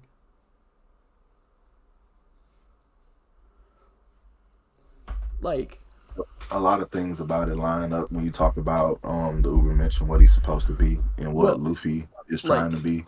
To that point, Will, is like, it's more so like he believed that the Ubermensch would be like the one that would have so much control over their self that they don't have, like, that you don't have to exert power or influence over other people because you have so much power over yourself that you're content with in will to power is what he talked about. So it's like just talking about how like One Piece, if you take like that stuff into account, it can make you better because it can teach you those kinds of lessons. Is like the idea of the podcast, basically. But what were you gonna say, Dragon? Sorry, I was just responding to what Will said. What? Zarathustra kind of speaks on what the Ubermensch is supposed to be, and Luffy lines up with those ideals, and that he won't be. He's not a murderer, and he's not a herdsman. So he's not out to kill anyone. He's not following a crowd. and you see Luffy going forward in his journey. Those two things that he kind of always is, and it's almost like priding himself on. So like he's not being a part of the crowd, isn't like he's not the traditional pirate. Like he's just like Shanks in a pirate who doesn't really go around pillaging, taking from people and stuff. He's really just going doing his own thing, but really just trying to help where he can. Versus not really trying to murder someone. He really hasn't been a dude going around causing mischief to kill or truly harm them. But if since someone that was in his way, he'll do what he needs to do in order to take them down. And that's just like the smaller things like And that. then he's also he's the antithesis of the last man, which is like a it's if you want to know what the last man in, the celestial dragons are one for one exactly how the last men are described in Thus Spoke Zarathustra. Like hedonistic, ultra violent, only does things for pleasure. Group of people that have slowly taken over the world because there's no meaning to life anymore and are super nihilistic. They're like how they describe them is exactly how we see the celestial dragons act. And since Luffy is the antithesis of a celestial dragon, it also lines up there. Right now, Owl, it's just us two, but we can make you like a moderator in the chat if you want to do that. Because we don't really have an infrastructure to add on to it at the moment, just because we're not very big. But we can definitely make you a moderator in the chat and stuff if you're interested in that. And then, but for the story, we have Brook cuts Zeus in half and almost kills Zeus, which is crazy. And it forces a giant discharge. Nami uses her skill to do a giant discharge using Zeus, and then kidnaps Zeus after he recovers. And we see Prometheus' true power.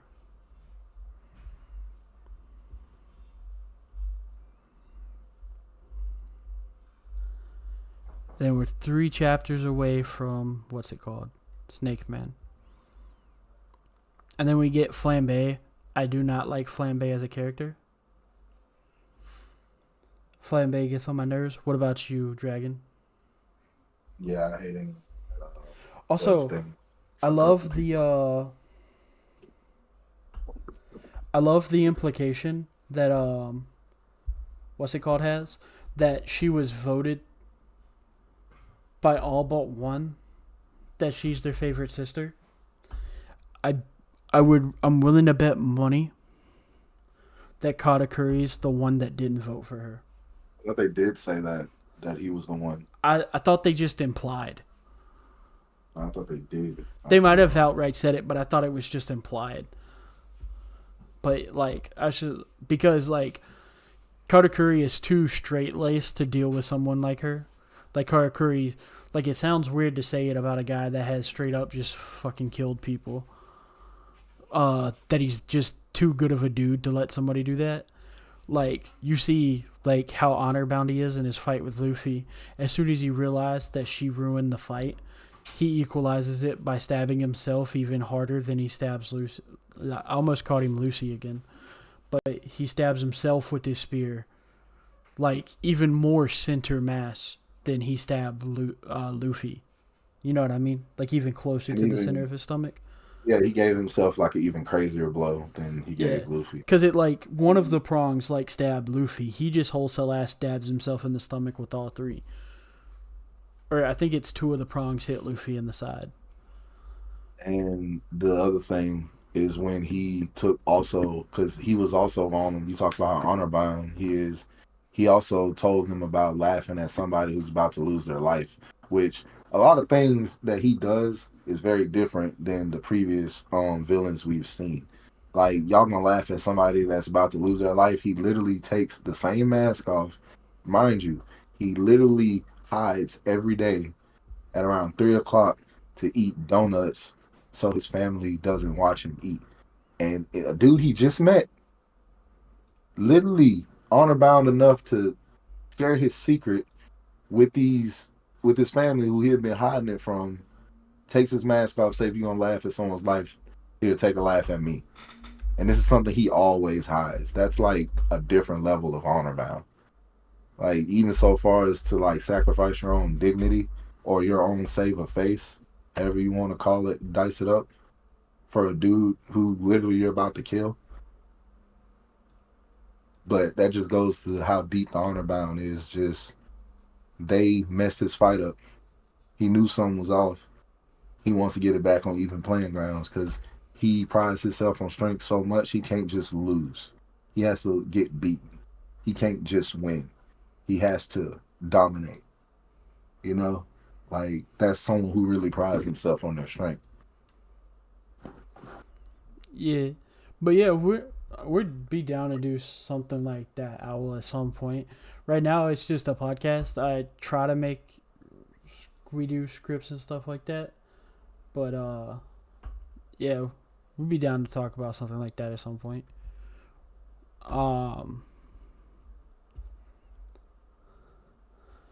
But with that, we get when Luffy starts consistently pulling it off too. Unfortunately, when he consistently starts seeing it, it also coincides with Flambe hitting him with the poison. Of course. Unfortunately. And then all the shells pass out from exhaustion.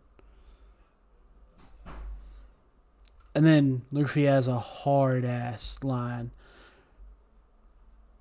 And then Luffy's just like talking to Katakuri. He's just like, they'll think I'll beat you because they believe in me. Welcome in Luffy Toro TV. We haven't yet, but we definitely something we can talk about doing in the future. Yeah, we haven't yet, but we're probably going to soon.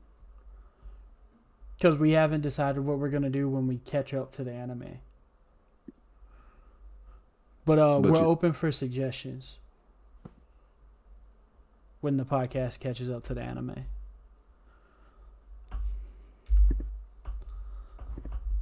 Continue.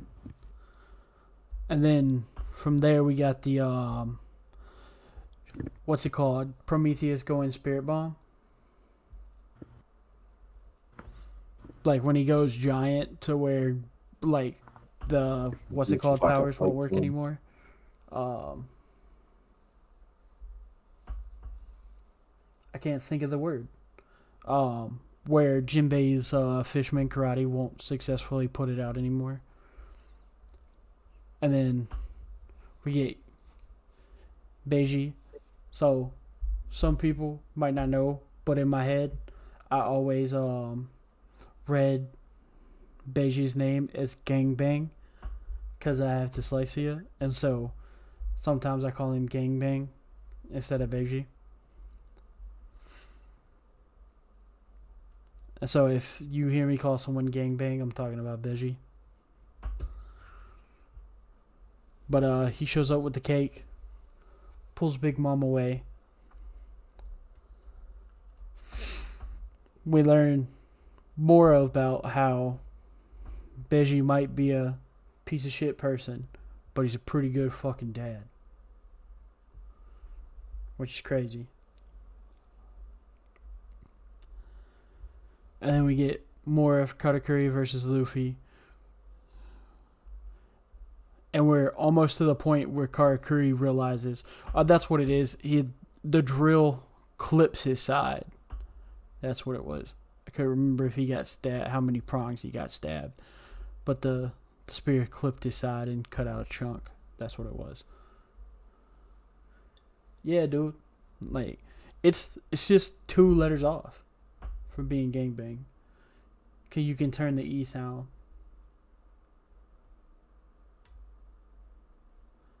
No. I am a diagnosed dyslexic. Like, I got diagnosed with that shit back in like high school.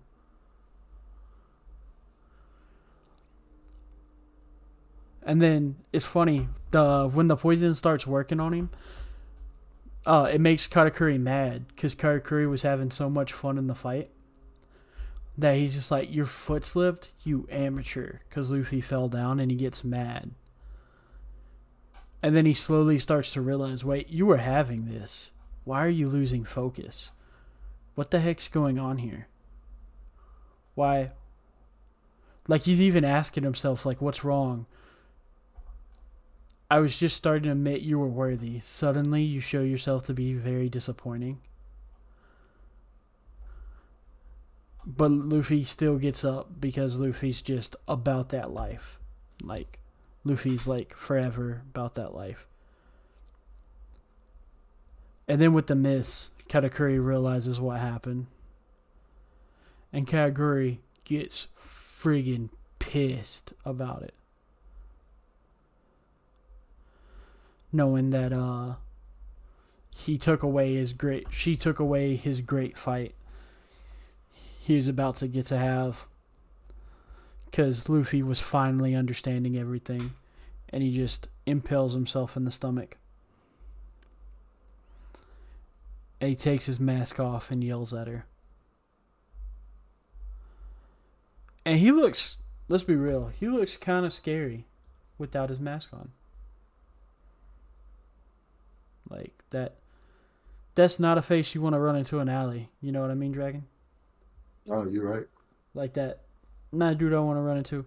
Especially, like, you got to be very confident in yourself to have a hot pink tattoo.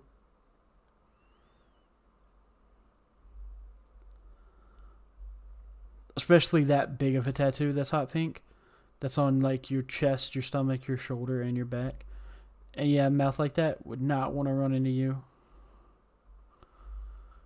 in an alley.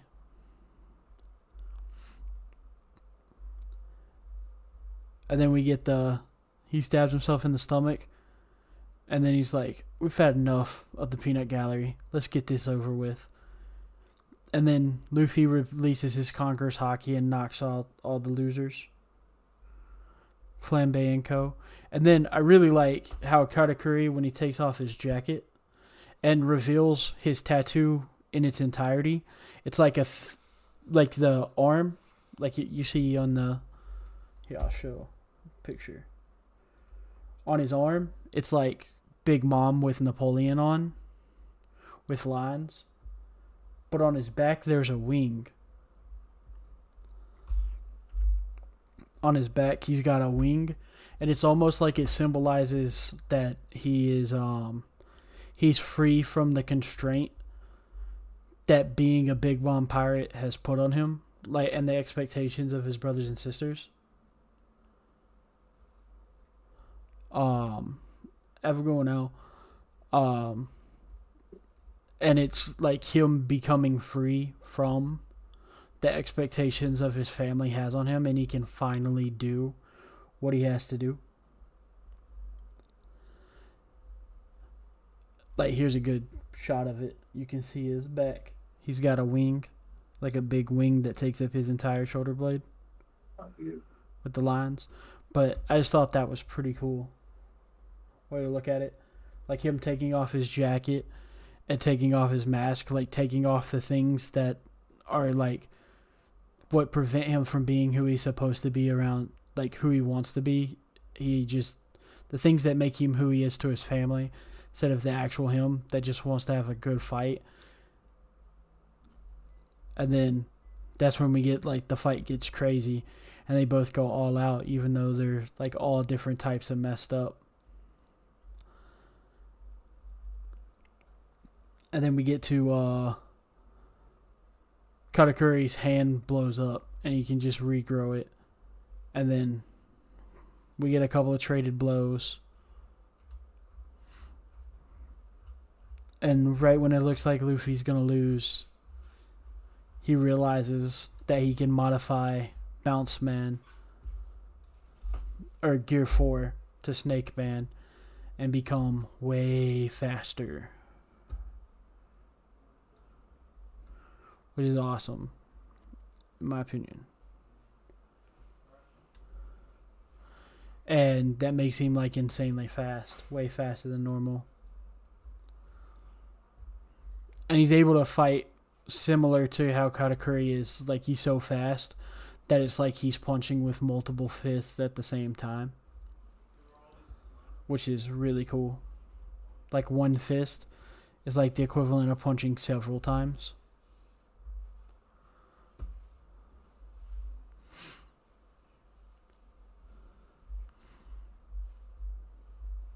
Like Jet Culverine.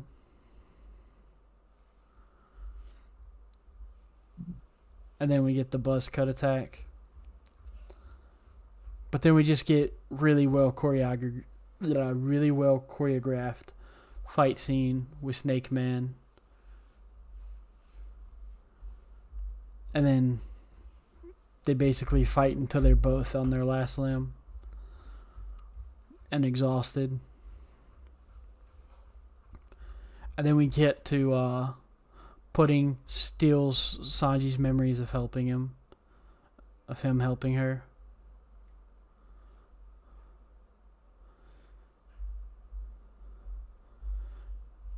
And then Luffy falls in the hole, barely able to move. And there's the line. Luffy's just like, I'm going to be king of the pirates. And I love what Katakuri says in response. He says, you're seeing quite far into the future. And then he passes out. And then when Luffy wakes back up, he puts the fedora that he got from Beiji over his mouth, which is pretty cool. So it like covers his face for when his siblings show up to get him. And then Stussy convinces the Charlottes that Straw Hat's responsible for everything that happened.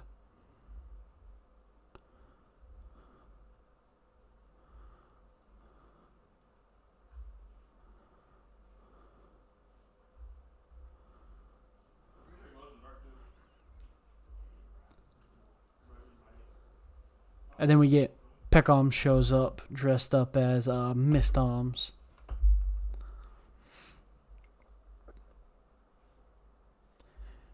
And then we get the Germa saves them, and there's not much Luffy left. Is there anything else that you can think of for today's? Because today has been way longer than normal. I didn't think we'd have that much to talk about today, but I guess we did. We had, because we have the Germa sets up the escape, and then Big Mom eats the cake, and it's the best thing that she's ever had in her life. Proving that like Sanji is even better than Streusen probably.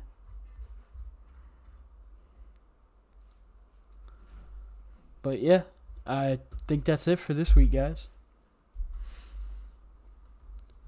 We start next week. We're 2 episodes away from the start of Wano, right? Yeah, we'll be no. Next week we'll finish. We'll basically get to Wano. Oh no, that's right. There's 10 episodes of the Reverie. I totally forgot about that. We gotta go over the Reverie stuff. Yeah, we gotta go see my favorite character again for the first time in forever, Sabo. Yep. But really appreciate everyone that stopped by. Thanks for the conversations today. Added a lot of stuff to it. Made it more fun. A lot of context. Yeah. So what we be talking about when we want people to talk, so we have a little bit more to talk about. And then we have longer episodes like this. Yeah, and if more people talk, we might have to go to 20 episodes a week just to... That way we can get all the conversations out. Because normally we only do about 2.5, but today we're at 3.5. We can't thank y'all enough for stopping by and hanging out with us this afternoon. We really appreciate y'all. Make sure, again, y'all like, comment, subscribe, man, share the pod. I'm trying to get all y'all in here, man. Growing channel, man. Trying to get everybody in here so we can build us a little community. Yeah. But like we said, can't thank y'all enough. And we hope y'all have a good week. And Happy New Year. I don't get to say this often, but we'll see y'all next year. I'm sorry, I had to make that joke. Have a good one, Will.